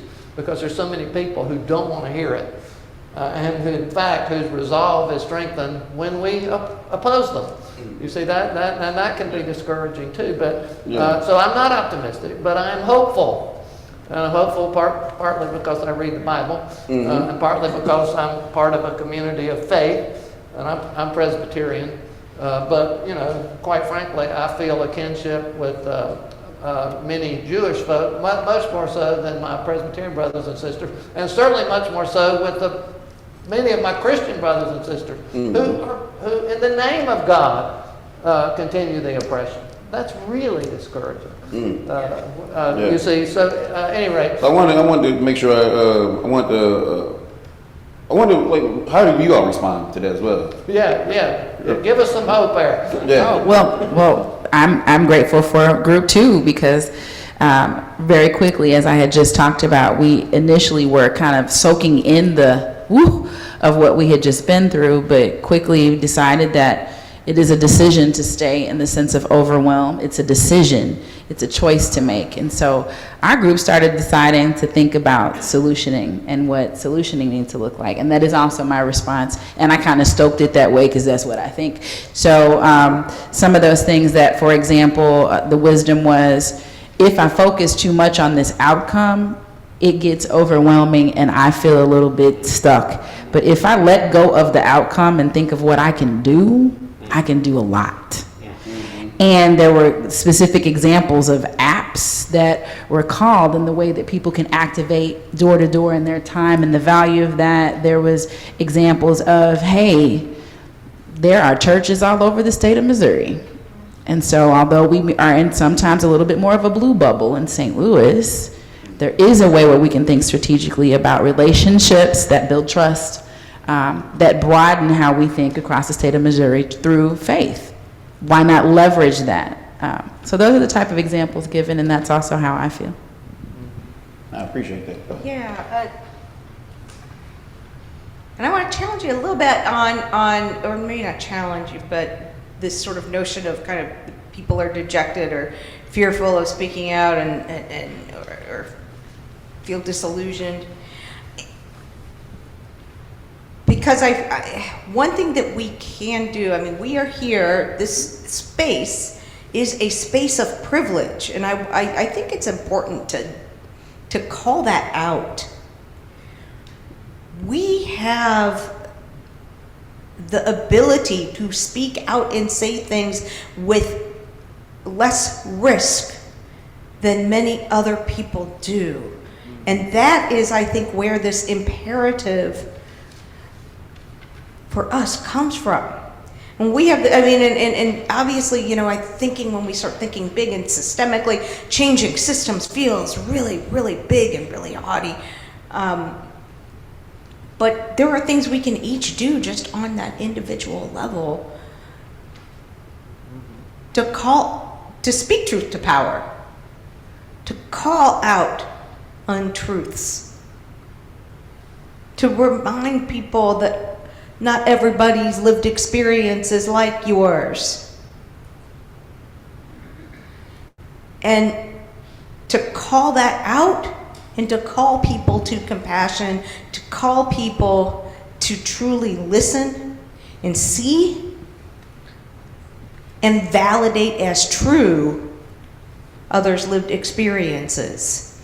And so that is, I really think, what our calling is. And how do we do that? Well, we do that through things like going door to door, like some of y'all are gonna go do right after this, right? Through things like deep canvassing, which is an effort that is underway now with groups like MCU, like many of our partners. And deep canvassing is exactly what it sounds like. We are gonna actually sit down, have a conversation with people. You know, sit down, learn about their lives. That's how we break through, each one of us on an individual level. And collectively, then, that's how we break through some of that morass and build power. Yeah, I said I wasn't optimistic, and I'll stand by that, but I am deeply hopeful. And part of the hope resides or originates with gatherings like this and organizations that are represented here, not just churches and synagogues, but political advocacy organizations. And that was one of the directions that came out of our group, was to partner with like-minded and folks who share the same sort of commitments. Like Bob Atkinson mentioned the ACLU, Southern Poverty Law Center, and the Indivisible, and others that Sue mentioned. Lots of organizations that are working in the same directions that many of us are interested in working.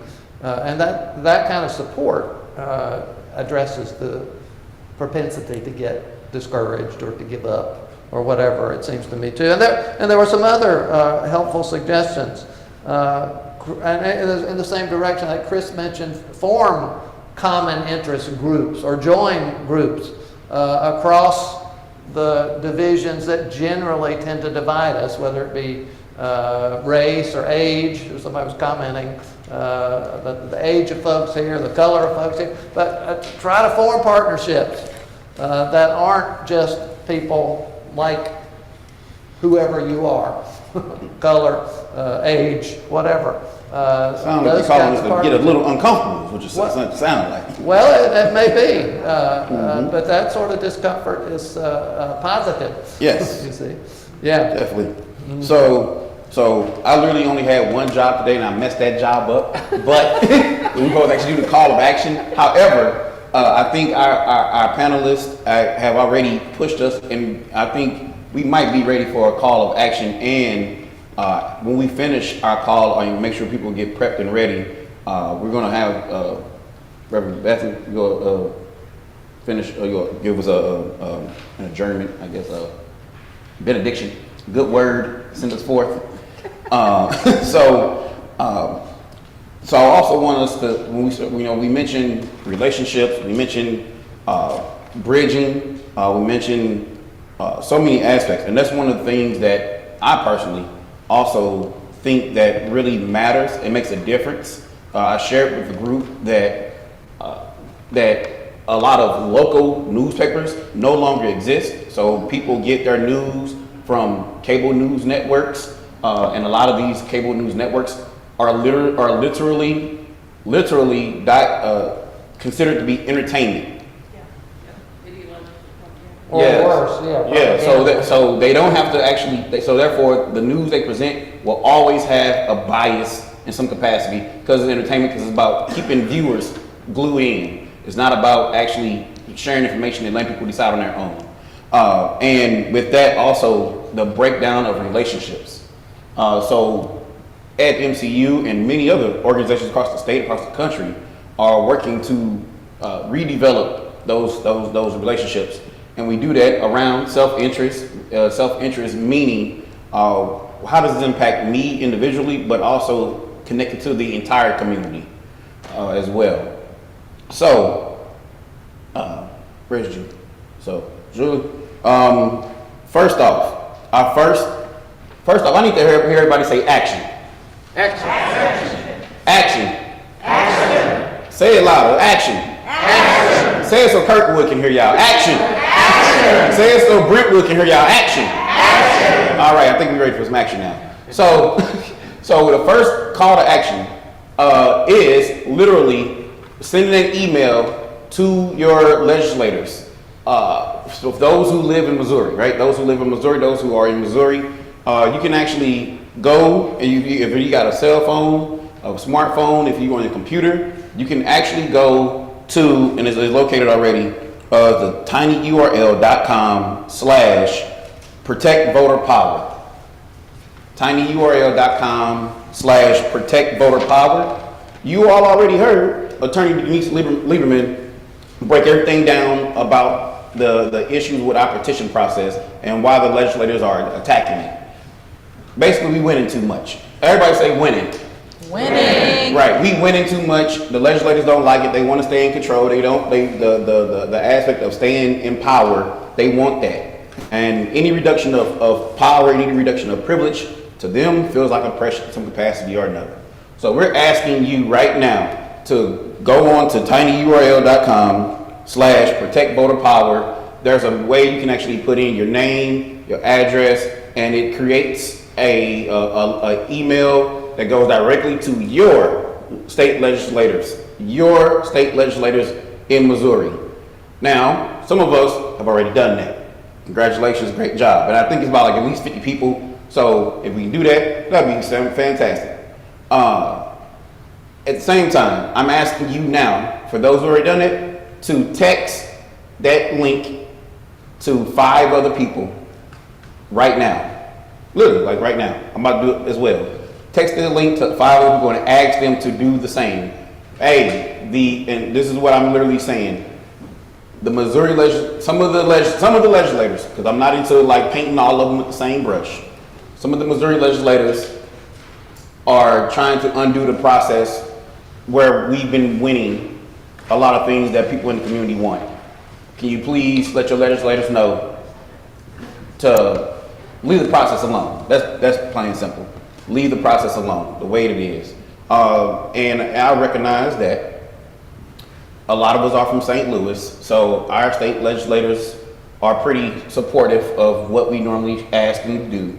I get that. So if you do have some friends, some family members, some loved ones in Missouri, who might be in Potosi, the Boot Hill, that's what I'm sitting to. We need them to speak out, to raise their voice to their legislators, because sometimes some of the other areas are places where they get in a bubble of information. They get echo chambers.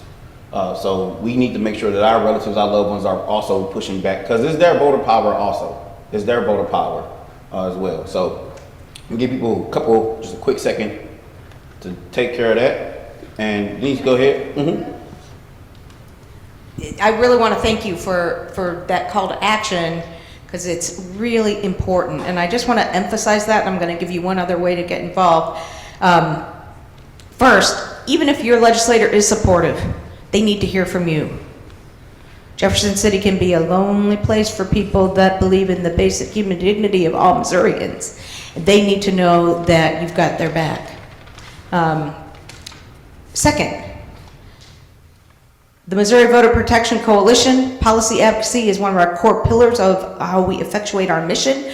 We have a legislative tracker. We are tracking every single voting bill that has been introduced, is moving forward in the Missouri General Assembly. That tracker includes some basic talking points on the bill, links to the bill, links to how you can submit testimony, and we have an action alert system that anytime a bill is getting heard in the Missouri General Assembly that affects access to the ballot, you will get an action alert from us that includes a short summary. Sometimes these bills are really hard to read, and by the way, that's by design. They're intended to be confusing and complicated.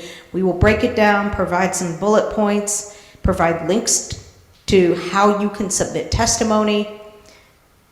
And we meet every single Monday at 10 a.m. The Missouri Voter Protection Coalition is a broad-based statewide coalition that includes a range of organizations from all across the state of Missouri, rural organizations, urban organizations, organizations in St. Louis, organizations in Kansas City, organizations down in Springfield and Joplin, all over. We encourage you to join us. We have a number of working groups, including one that just started over the last year about faith in voting. And these are folks that work in faith-based arenas, consider themselves people of faith, either are faith leaders themselves or work for faith-based organizations, or just simply come to this work through a faith-based lens. They want to collaborate together on how to elevate the power of voting through a faith-based lens. So we encourage you to join us. The materials I've put on the back table list some of the bills that we've been tracking. The legislative fact sheet's a little bit outdated. I just want to flag that for you. But all those materials include information on how you can get in touch with us. You can get on that mailing list by texting MOVPC to 66866, and you'll get on that list. And finally, I'd be remiss, since we are 3 days before an election, to urge people to get out and vote on Tuesday. Tuesday, April 5th, is Missouri's municipal elections. You may think these are not as important as big presidential elections, but the truth of the matter is even more so. Your voice makes such a difference. We will have the Election Protection Hotline live. The Missouri Voter Protection Coalition coordinates this effort in Missouri. This is a national effort. We coordinate it for Missouri. It's a nonpartisan voter protection effort. That hotline will be live 6 a.m. to 7 p.m. You can call to check your registration, to find your polling place. If you have any questions about your right to vote, if you are experiencing any difficulties about your right to vote, spread the word about this hotline. We have attorneys standing by, ready to help immediately. Literally, you call, you'll talk in real time to a lawyer. Our goal is that no voter ever leave a polling place without casting a ballot. So those are my advertisements for today. Please pick up some of those materials in the back, and we sure hope that you join this multi-organizational collaborative effort to protect the right to vote in Missouri. Thank you. In fact, can I use the microphone? So for those who actually, like you said, we're about to get out, we want to get out the vote, we want to turn the vote out, and I want to turn it over to explain what we're doing today, immediately following for those who are going to campus. Okay, I get to be the part of the sandwich with DeMarco and the next call to action. So we've all done something right here immediately. The next call to action is to come out and walk some of the streets of Webster Groves. We have routes outlined. Julie has put together pamphlets packets to distribute, ideally engage with people at their home to encourage them to vote on Tuesday. As Denise said, the local elections are so very important and becoming more so important, whether it's what we're teaching in our public schools or what we're doing with the voting rights. Whatever it is locally that is so very important, and the way we get out and engage voters is, back to what Denise said earlier, the right to vote is the foundation for all of the other rights, and the fact that we're taking steps back in time to suppress people from voting is just unconscionable. So if you're interested, we've got a small group ready to go out right after this. It will take about an hour if you're doing a packet of 10, a little bit longer if you're doing more than that. If you are not able to join us this afternoon, you are welcome and encouraged to take packets if you live in St. Louis County, and you can commit to doing the same thing in your own community or your own neighborhood. Just dialogue with people. We're not telling them how to vote. We're just reiterating the importance of voting, and especially voting on the local level. This would be a great opportunity to get your momentum started with that, because we do have elections coming up in August and November. Thank you. Oh, I'm sorry, and back to Julie. Yes, right back here? Okay. If you are interested in going out today, please meet over here with Julie, and she'll give you the packets and further instructions. It's very easy to do with all the instructions laid out. Thank you. Thank you. All right. And here you go. You can have that. You're going to need that later. Oh, go ahead. Go ahead. I was also supposed to talk a minute about Churches Together for Justice, which is a group of churches here in Webster Groves who are, actually we all happen to be on Lockwood, and we have people from the various churches represented here today, but we meet weekly on Wednesday evenings on Zoom, and we have done a variety of activities for social justice, and the momentum keeps building, and it's just so exciting. So this latest ask today to canvass in Webster Groves is a result of our churches working together, different faiths, but working together to promote justice and changing systemic injustices. We've done a variety of things, and this is the latest, and Julie has been one of our forerunners with all the voting rights, and we're just very excited to be active. All right. Thank you. So, thank you. Yeah, clap it up, clap it up. If you're not clapping, it means you're texting, okay? So if you're not texting, please clap it up. Please clap it up. So this is the third call to action, and this will be something that will be directed like for everyone as well, whether you're in Missouri, and so I think somebody was in Columbus, Ohio, as well. There are certain, sometimes I get frustrated. Can I be transparent here? Sometimes I get frustrated when I read the Bible sometimes, because it doesn't have like a chronological like date sometimes. Like it doesn't say this is what happened at 12 o'clock on Saturday. Like we don't see that all the time, right? So sometimes we think that like changes occurred, like like just out of nowhere. That's not usually the case, right? It's not usually the case. I see Reverend Bob shaking his head like, nope, that ain't how it worked. I appreciate that, Reverend Bob. For those who just heard of the amazing things that are going on here in Webster Groves, it didn't just happen overnight. It didn't happen. How long did it take to develop the Webster Groves coalition of Churches Together for Justice? Churches Together for Justice. It's been since the pandemic started, so 2 years for the group to coalesce, but even before that, Peace has been working on it since what, 2016? 2016. That we joined MCU or somewhere around there? Somewhere around there. So I lifted that up because as we heard, as Dr. McCann shared, that oppression just keeps coming. It doesn't stop. That means we don't stop either. We can't stop, we won't stop. So what happened is that Peace UCC actually invited in MCU, and for those who, again, in other states, we have partners, we have other organizations across the country who do the same thing with faith-based organizing.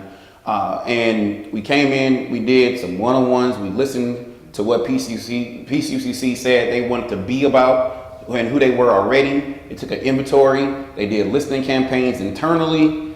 Then they started recognizing that things exist outside of them as well that impact them internally. And then in 2018, there was a young gentleman by the name of Bob Carr who decided to take on being one of the lead collectors for signatures for Medicaid expansion.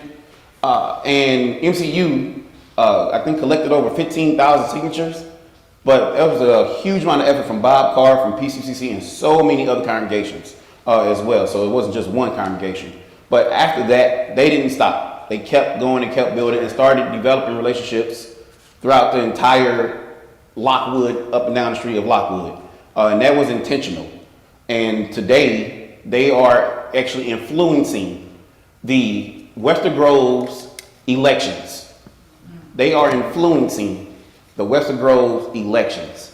And as you already heard, we're not telling people who to vote for. We're not saying give somebody with a D next to their name or R.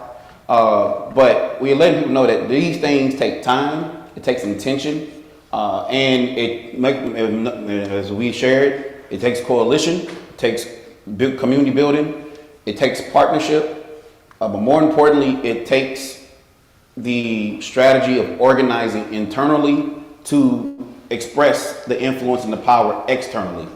So if there is someone if you're part of a congregation who would like to see your congregation be more involved or be more influential, become more powerful of how things are operating in your community or in your church's community, I encourage you all to get with one of the leaders or organizers from MCU that's in the room. Please, if you are organized with MCU, please raise your hand. Please raise your hand. That's one. Thank you. So that's Reverend Girth, Reverend J-Mo, Jeanette Oxford. Yeah, yep. Nah, you getting it. Yeah, you know it. So we have people here today, and then like I said, we do have people. If you live somewhere else outside of Missouri or live outside of St. Louis, we can connect you with someone. But we are asking you to reach out today to get connected. And if you are already someone who's involved in organizing but wants to be involved with a bigger network of people, we actually are part of the Gamaliel network that is focused on faith-based organizing across the world, but mostly in America. So I want to make sure that is available because as you all heard, that these things sometimes it's painful. And it's painful, especially when we are isolated. That's one thing that oppressors also do. They try to separate us, get us focused on our differences. So I'm encouraging you all, that as well. So, and because we did a few things out of order, but God is still in order, I want to turn it back to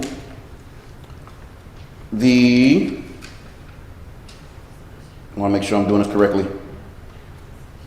We have a grappling. You all going to get a chance to discuss amongst yourselves, right? The grappling questions. along with call to actions on the back of your paper. We've already done the call to action for the petition process. Attorney Denise Lieberman gave you quite a bit of information, and we will make sure that it gets put in the chat as well so people can get the contact information to join the calls. But now we want you all to engage with each other. Are you willing to build a voter engagement team?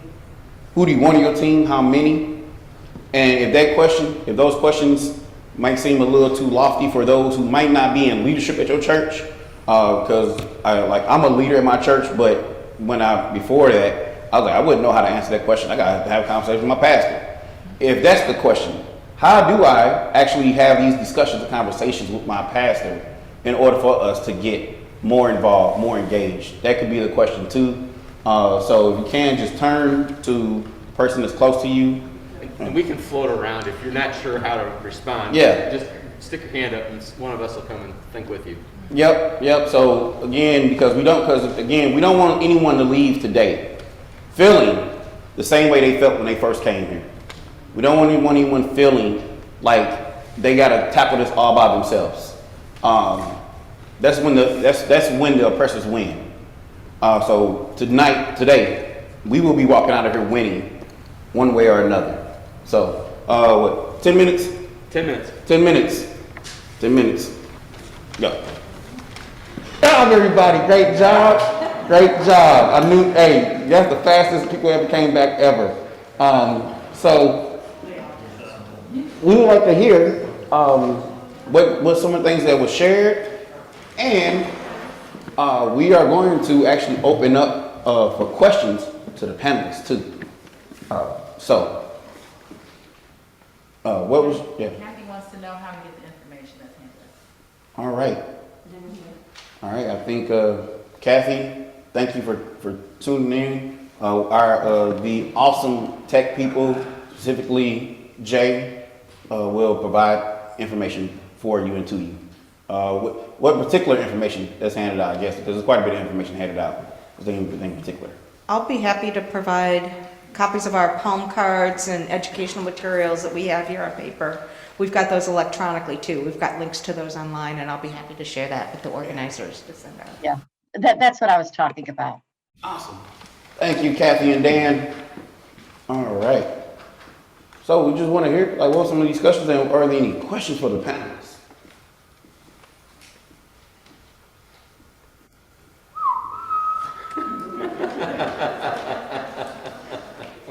I know so much. Yes, listen. Our group really primarily zeroed in on talking about how we can reach out. We need a mic. Hold on. The people on Zoom won't be able to hear you. Oh, boy, that's a first step. Every voice matters. Our group sort of zeroed in on throwing around ideas on how to engage youth in the voting process. This generation of youth that's coming up. So we were just really talking about how important that is, and if the millennials and what other group is it? Z. The millennials and Generation Zs now make up the largest demographic in this country. It really is important for us to figure out how to get them engaged in the political process and the understanding, trying to get word out of why voting is important to them, although maybe they can't see it on the surface, but what it means. And also to emphasize that, start voting locally. It's not just about the biggest election in the country, it's about all the other elections. If you want to see change in your communities and how change builds on change, then you have to vote in your local elections and how that impacts you. So that was my takeaway from our group. Kevin, did you have anything else that... I think that covers it. We did have an interesting thought of what if we started making sure that these things are talked about in youth groups, which to me was never something that was talked about in our church youth group, was voting and being civically minded. Thank you. I'm going to make a self-serving statement here. One of the suggestions I made in our group was that one of the ways to start an intergenerational, cross-racial gender discussion is to, put out the question, Facebook, whatever, email, about, do you want your kids and your grandkids to have Social Security, Medicare, Medicaid, and programs that the American people fought very hard for generations to go away? Because that's what they're thinking about now. I'm not scaremongering, I'm not exaggerating. Those things are on the block now as well, chopping block. So if you want to get real, concrete discussions going, talk about those things that are on the chopping block right now. Do you want that safety, that blanket to go away and get us to a point where we have to go sell apples at night to pay the rent? Is that the kind of world that you want for your grandkids? That's the reality. So that's it. Thank you. Anyone want to respond to that? Anyone? That's pretty heavy, loaded, heavy statement. It's real, folks. Yes. You think this is an uncomfortable point to make? It's real. Mm-hmm. Yeah. The love language of this generation is TikTok. And so if we could connect your idea, right, or the ideas about engagement, and it's beyond young people now. It's like if we can turn serious things into entertainment or just get enough attention to get a message through. There is modalities of being creative about how to communicate that out and how to source, what's happening in the environment. People now have been so functionally isolated that technology is more of a go-to than it used to be. So there's opportunity with technology and creativity and sourcing creativity and the arts and music and theater and the summer to really generate hope and inspiration. I think I'm adding on to what you're saying, that I love being real clear about the reality and also being able to inspire them to move, right? And I think people are waiting to be re-inspired again after what we've been through and continue to go through, because the pandemic ain't over. You can take your mask off and that don't make it so, right? And so I think that thinking about that and the creative side, right? Oops. Thinking about the creative side, though, of how can the arts also help us? I wonder if you want to say a word about Freedom School in the context of this conversation. I would like to say a word about Freedom Schools.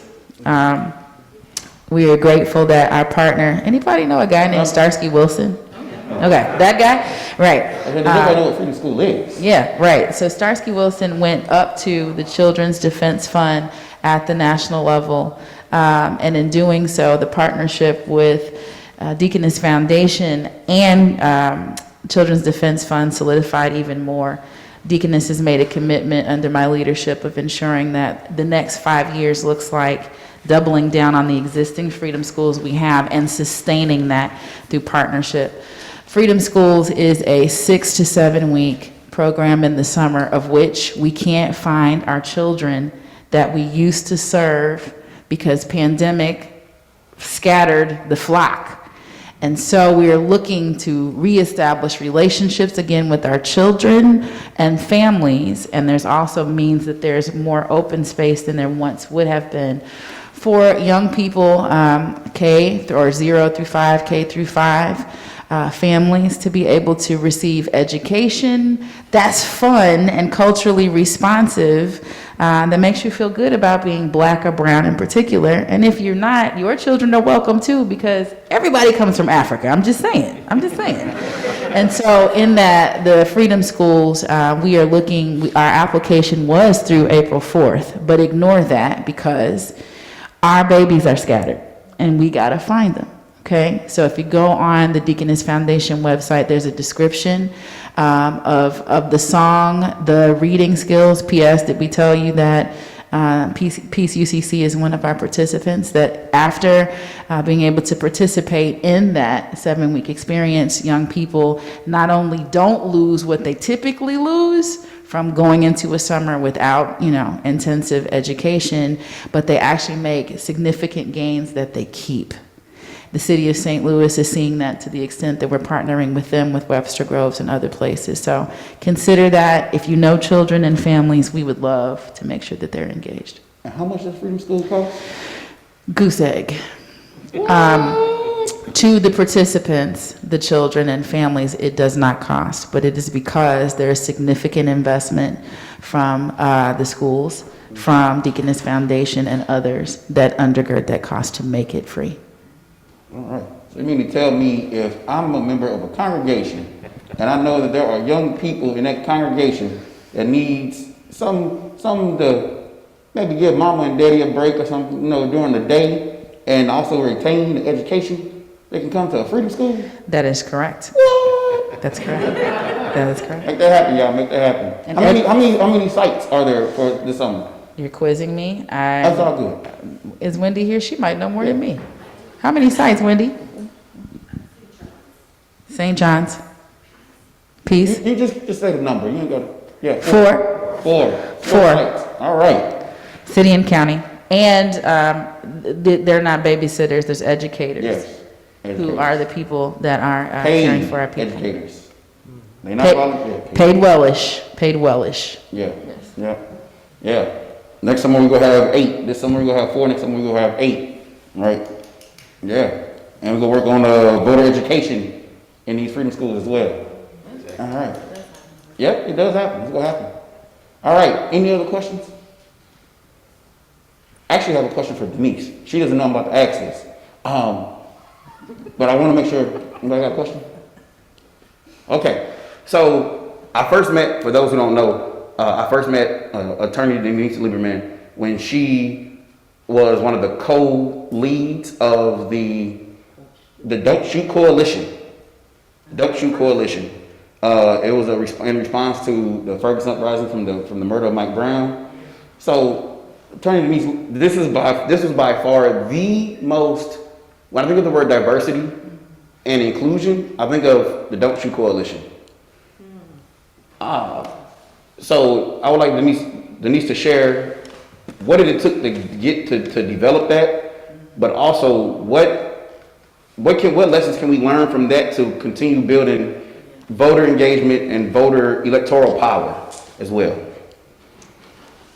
Thank you for that question. It's a good question, and it's an important question, especially in this space. I feel like,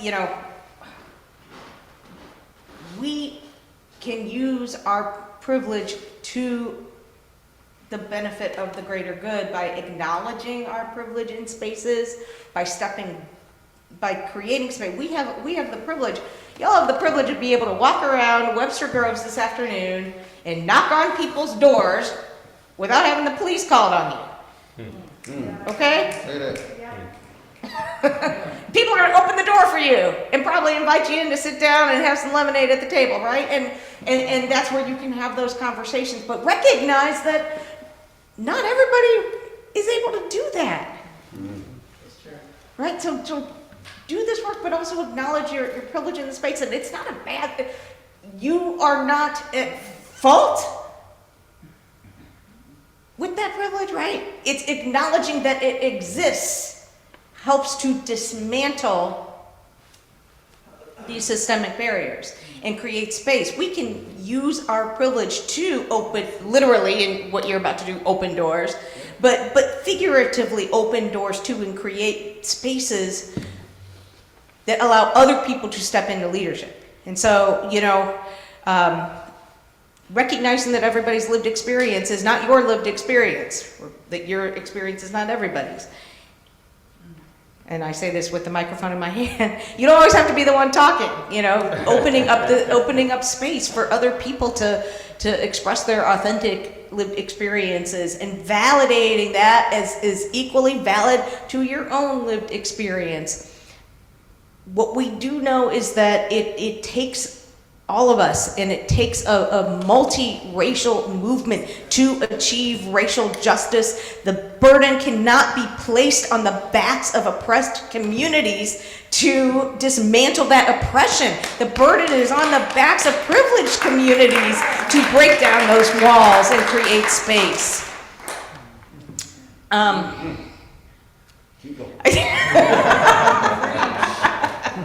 So it does take us. I guess in that coalition was a really powerful coalition, and it reminded me, again, I'm going to go back to cite something from teaching that I learned from Reverend Barber about fusion politics. He always talked about fusion politics, right? And the importance of multiracial, multi-gender, multi-age, multi-able movements to advance social justice. And you can't achieve far-reaching social justice without it, right? And so it does require us to check ourselves sometimes, because many of us are maybe used to being in spaces where people listen to us and respect us and open doors for us, and acknowledging that that is not the case for everybody else, and stepping back and letting other people's voices come in is I think really, really important. And also letting impacted communities dictate the goals, right? So if you're trying to dismantle oppression, and you have to listen authentically and honestly and trust the lived experience of people who are experiencing oppression, because that is their world, whether that's the world you imagine it to be or not. That is their truth, and that truth is authentic and true. And so the solution it lies in what impacted communities need and want, not what we think impacted communities need and want. And so letting impacted communities drive that conversation. So with the Don't Shoot Coalition, right, we were supporting those folks, those young people that were taken to the streets in Ferguson after Mike Brown was murdered, right? And having a bunch of organizations, grassroots and grass tops organizations, we let those young protesters, those young people taken to the streets, take the lead. And then we were able to use the privilege that we had to start knocking on some doors, right, to advance the goals that they wanted to see advanced. And I think that's part of what made that coalition powerful. And I think what needs to happen now is connecting the pieces of where we need to dismantle oppression to the power of the vote and the ballot, right? So it's not that young people are not out there doing stuff. They're just not here today, right? And that's no reflection on this is great, this is awesome. They're out doing what they're gonna do, right? And that's equally valid. And it's not that young people are not engaged. I mean, what we saw actually, if you look at some of the data, young people came out in record numbers in 2018 and 2020 to vote, right? They may not be affiliating in the same way that you or I are affiliating right now, but there's issues that young people care about. And this is a tough time. This is a tough time to be young and getting your start in this world. I mean, between everything you mentioned with the pandemic to just, it's tough right now, but they're out there, they're fighting for issues, they're fighting for criminal justice reform, they're fighting for housing reform, they're fighting for access to healthcare, they're fighting for access to education. I think the key that we can do is help build those throughputs, that the way we can get those things changed is through the ballot. And the one example, and I'll end with this because I think I'm talking too much, actually also came out of Ferguson with all those young people who were taken to the streets. And I stayed with them through a long time. I ended up spending a long time, still continue to support the Ferguson Collaborative and some of the work that they're doing, is that by the time we get to 2018, so Mike Brown was killed in 2015, 2014, maybe it was 2016. Those same people that were protesting out in the streets then turned their attention to who sat in that prosecutor's office. Right? Because there is a reason that Darren Wilson, the officer who murdered Mike Brown, didn't get indicted. Right? And that stemmed from and they were able then to draw that connection between why they were marching in the streets to who was sitting in the prosecutor's office. And you know what they did? I don't have to tell you all this, but those young people took to the streets and they went door to door and they put up a candidate, and guess what? They were able to oust a 30-year incumbent in the St. Louis County Prosecutor's Office and elect St. Louis County's first African-American prosecutor. That is powerful, right? And so all of these issues that young people are engaging on that throughput can be made. And it's not brand new, because those of us of a certain age have been there before and can help tell those stories. We realize that we stand on the backs of the people who came before us. We stand on the backs of the people who started those original freedom schools down in Mississippi in 1964, right? That's where this whole concept comes from. And so that's something that we can bring to the table to help elevate the work that young people are doing, to show that they actually do have power to make change. And then we can stand behind, we can use the tools, the privilege we have to open doors, then we can get out of the way and let them talk. All right. All right. Amen. Well, speaking of getting out the way, I'm gonna get out the way, and we go. For those who canvassing today? Who canvassing today? Raise your hand up high. Who canvassing today? Who knocking on doors? Who turning out the vote? Because this. So also, let me thank you for one. Here's the thing. I was in a meeting. I'm gonna let Reverend Bethany close us out, give us a benediction, and send y'all forth. I was in a meeting, and it was a statewide meeting, and someone said, "Hey, we need help in Pulaski County. They are having anti-CRT or like CRT meetings here. It's about 200-300 people showing up in the basement of churches. We need help." And I was like, "What we gonna do?" I was like, "I'm down to go. What's gonna happen?" Everybody else was silent. So I reached out to the person, I'm connected to the person, and I'm gonna do something. We're gonna do something. Because every single election matters. Every local election matters, because every local election, as you all heard today, has global implications, has longevity, as Dr. McCann shared, of the historic aspect of love, righteousness, and justice. It has a biblical aspect of, that's why the power of voting is sacred. We've heard from the legal standpoint, we've heard the community aspect as well, and we recognize that we have to show up. And we have to show up with love, with righteousness, with justice. The world is waiting for us to show up. God is already showing up. God is sending us forth. So with that being said, Reverend Bethany, send us forth. And share whatever else that is on your heart, because I can tell something. You Kojic, I know you got at least one more closing in you. I know. It's all good. You in church. Go ahead. The Kojic in me actually was wanting to access the Spirit to know how to pray. And so I asked that we would bow our heads wherever you are, whatever location and physical location and spiritual location and mental location that you are in. If you would reverence the Father the way that you are most comfortable. Some do so by kneeling, some do so by rocking like I do. That's like the old church mother, we rock, right? Some of us by standing. However you need to access the divine, I ask you to get into that posture, because we are at a critical moment in time. Gracious God, we thank you for our ability to understand that according to your contract, where 2 or 3 are gathered, your presence will be among us.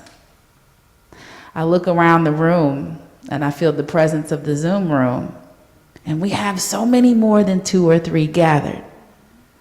And so your covenant commitment to be with us is already established.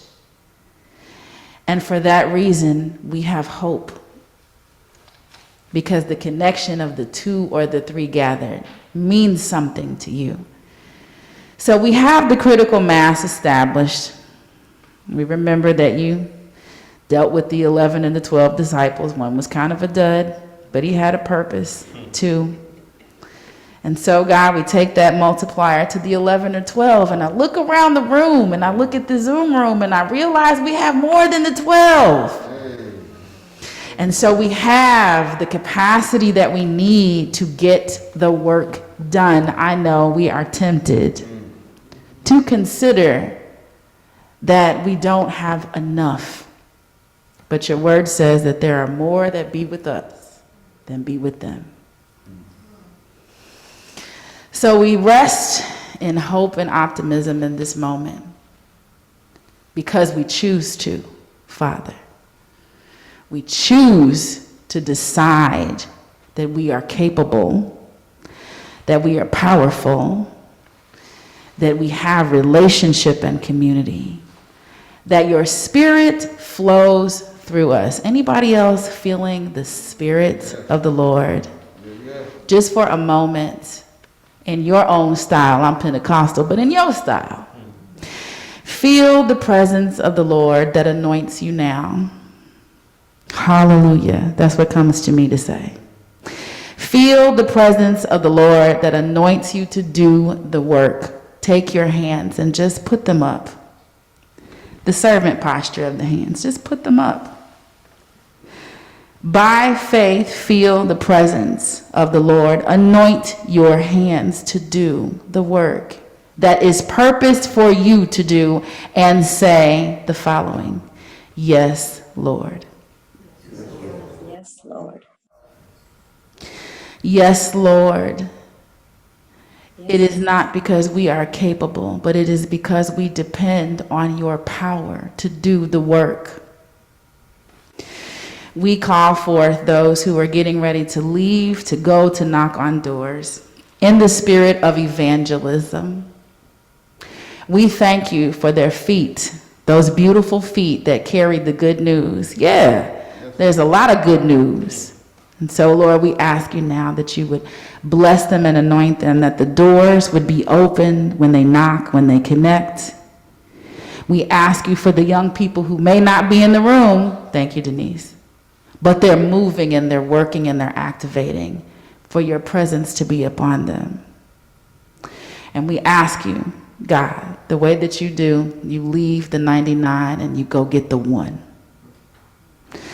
So God, we thank you for the way with which you have shown us how to go after the one. And technically the 99 are taken care of. This is justice. This is equity. It is in your name inclusively that we pray and we believe by faith. It is a finished work. From the beginning and the foundation of the world, it has been established. And so we walk out that faith in confidence. Square your shoulders, sisters and brothers. Sit up in your seat. Woo! Sit up in your seat and breathe the breath of life that you were gifted with. Raise your head up. We will look unto the hills from whence cometh our help. This is the Jewish prayer, actually. Our help cometh from the Lord. Well, go ahead and give me the source on that. And so we give you praise, because this is how you're supposed to do it. We give you praise, do it your way. And we give you glory. And we are filled with your anointing to do this work. Anybody else feeling transformed? Woo!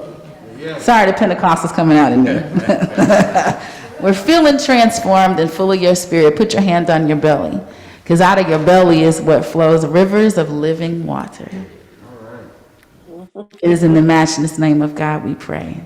Thank him for it. No, open up your mouth and be Pentecostal for a second. Thank him for it. Woo! Thank him. Amen. Now go do your work.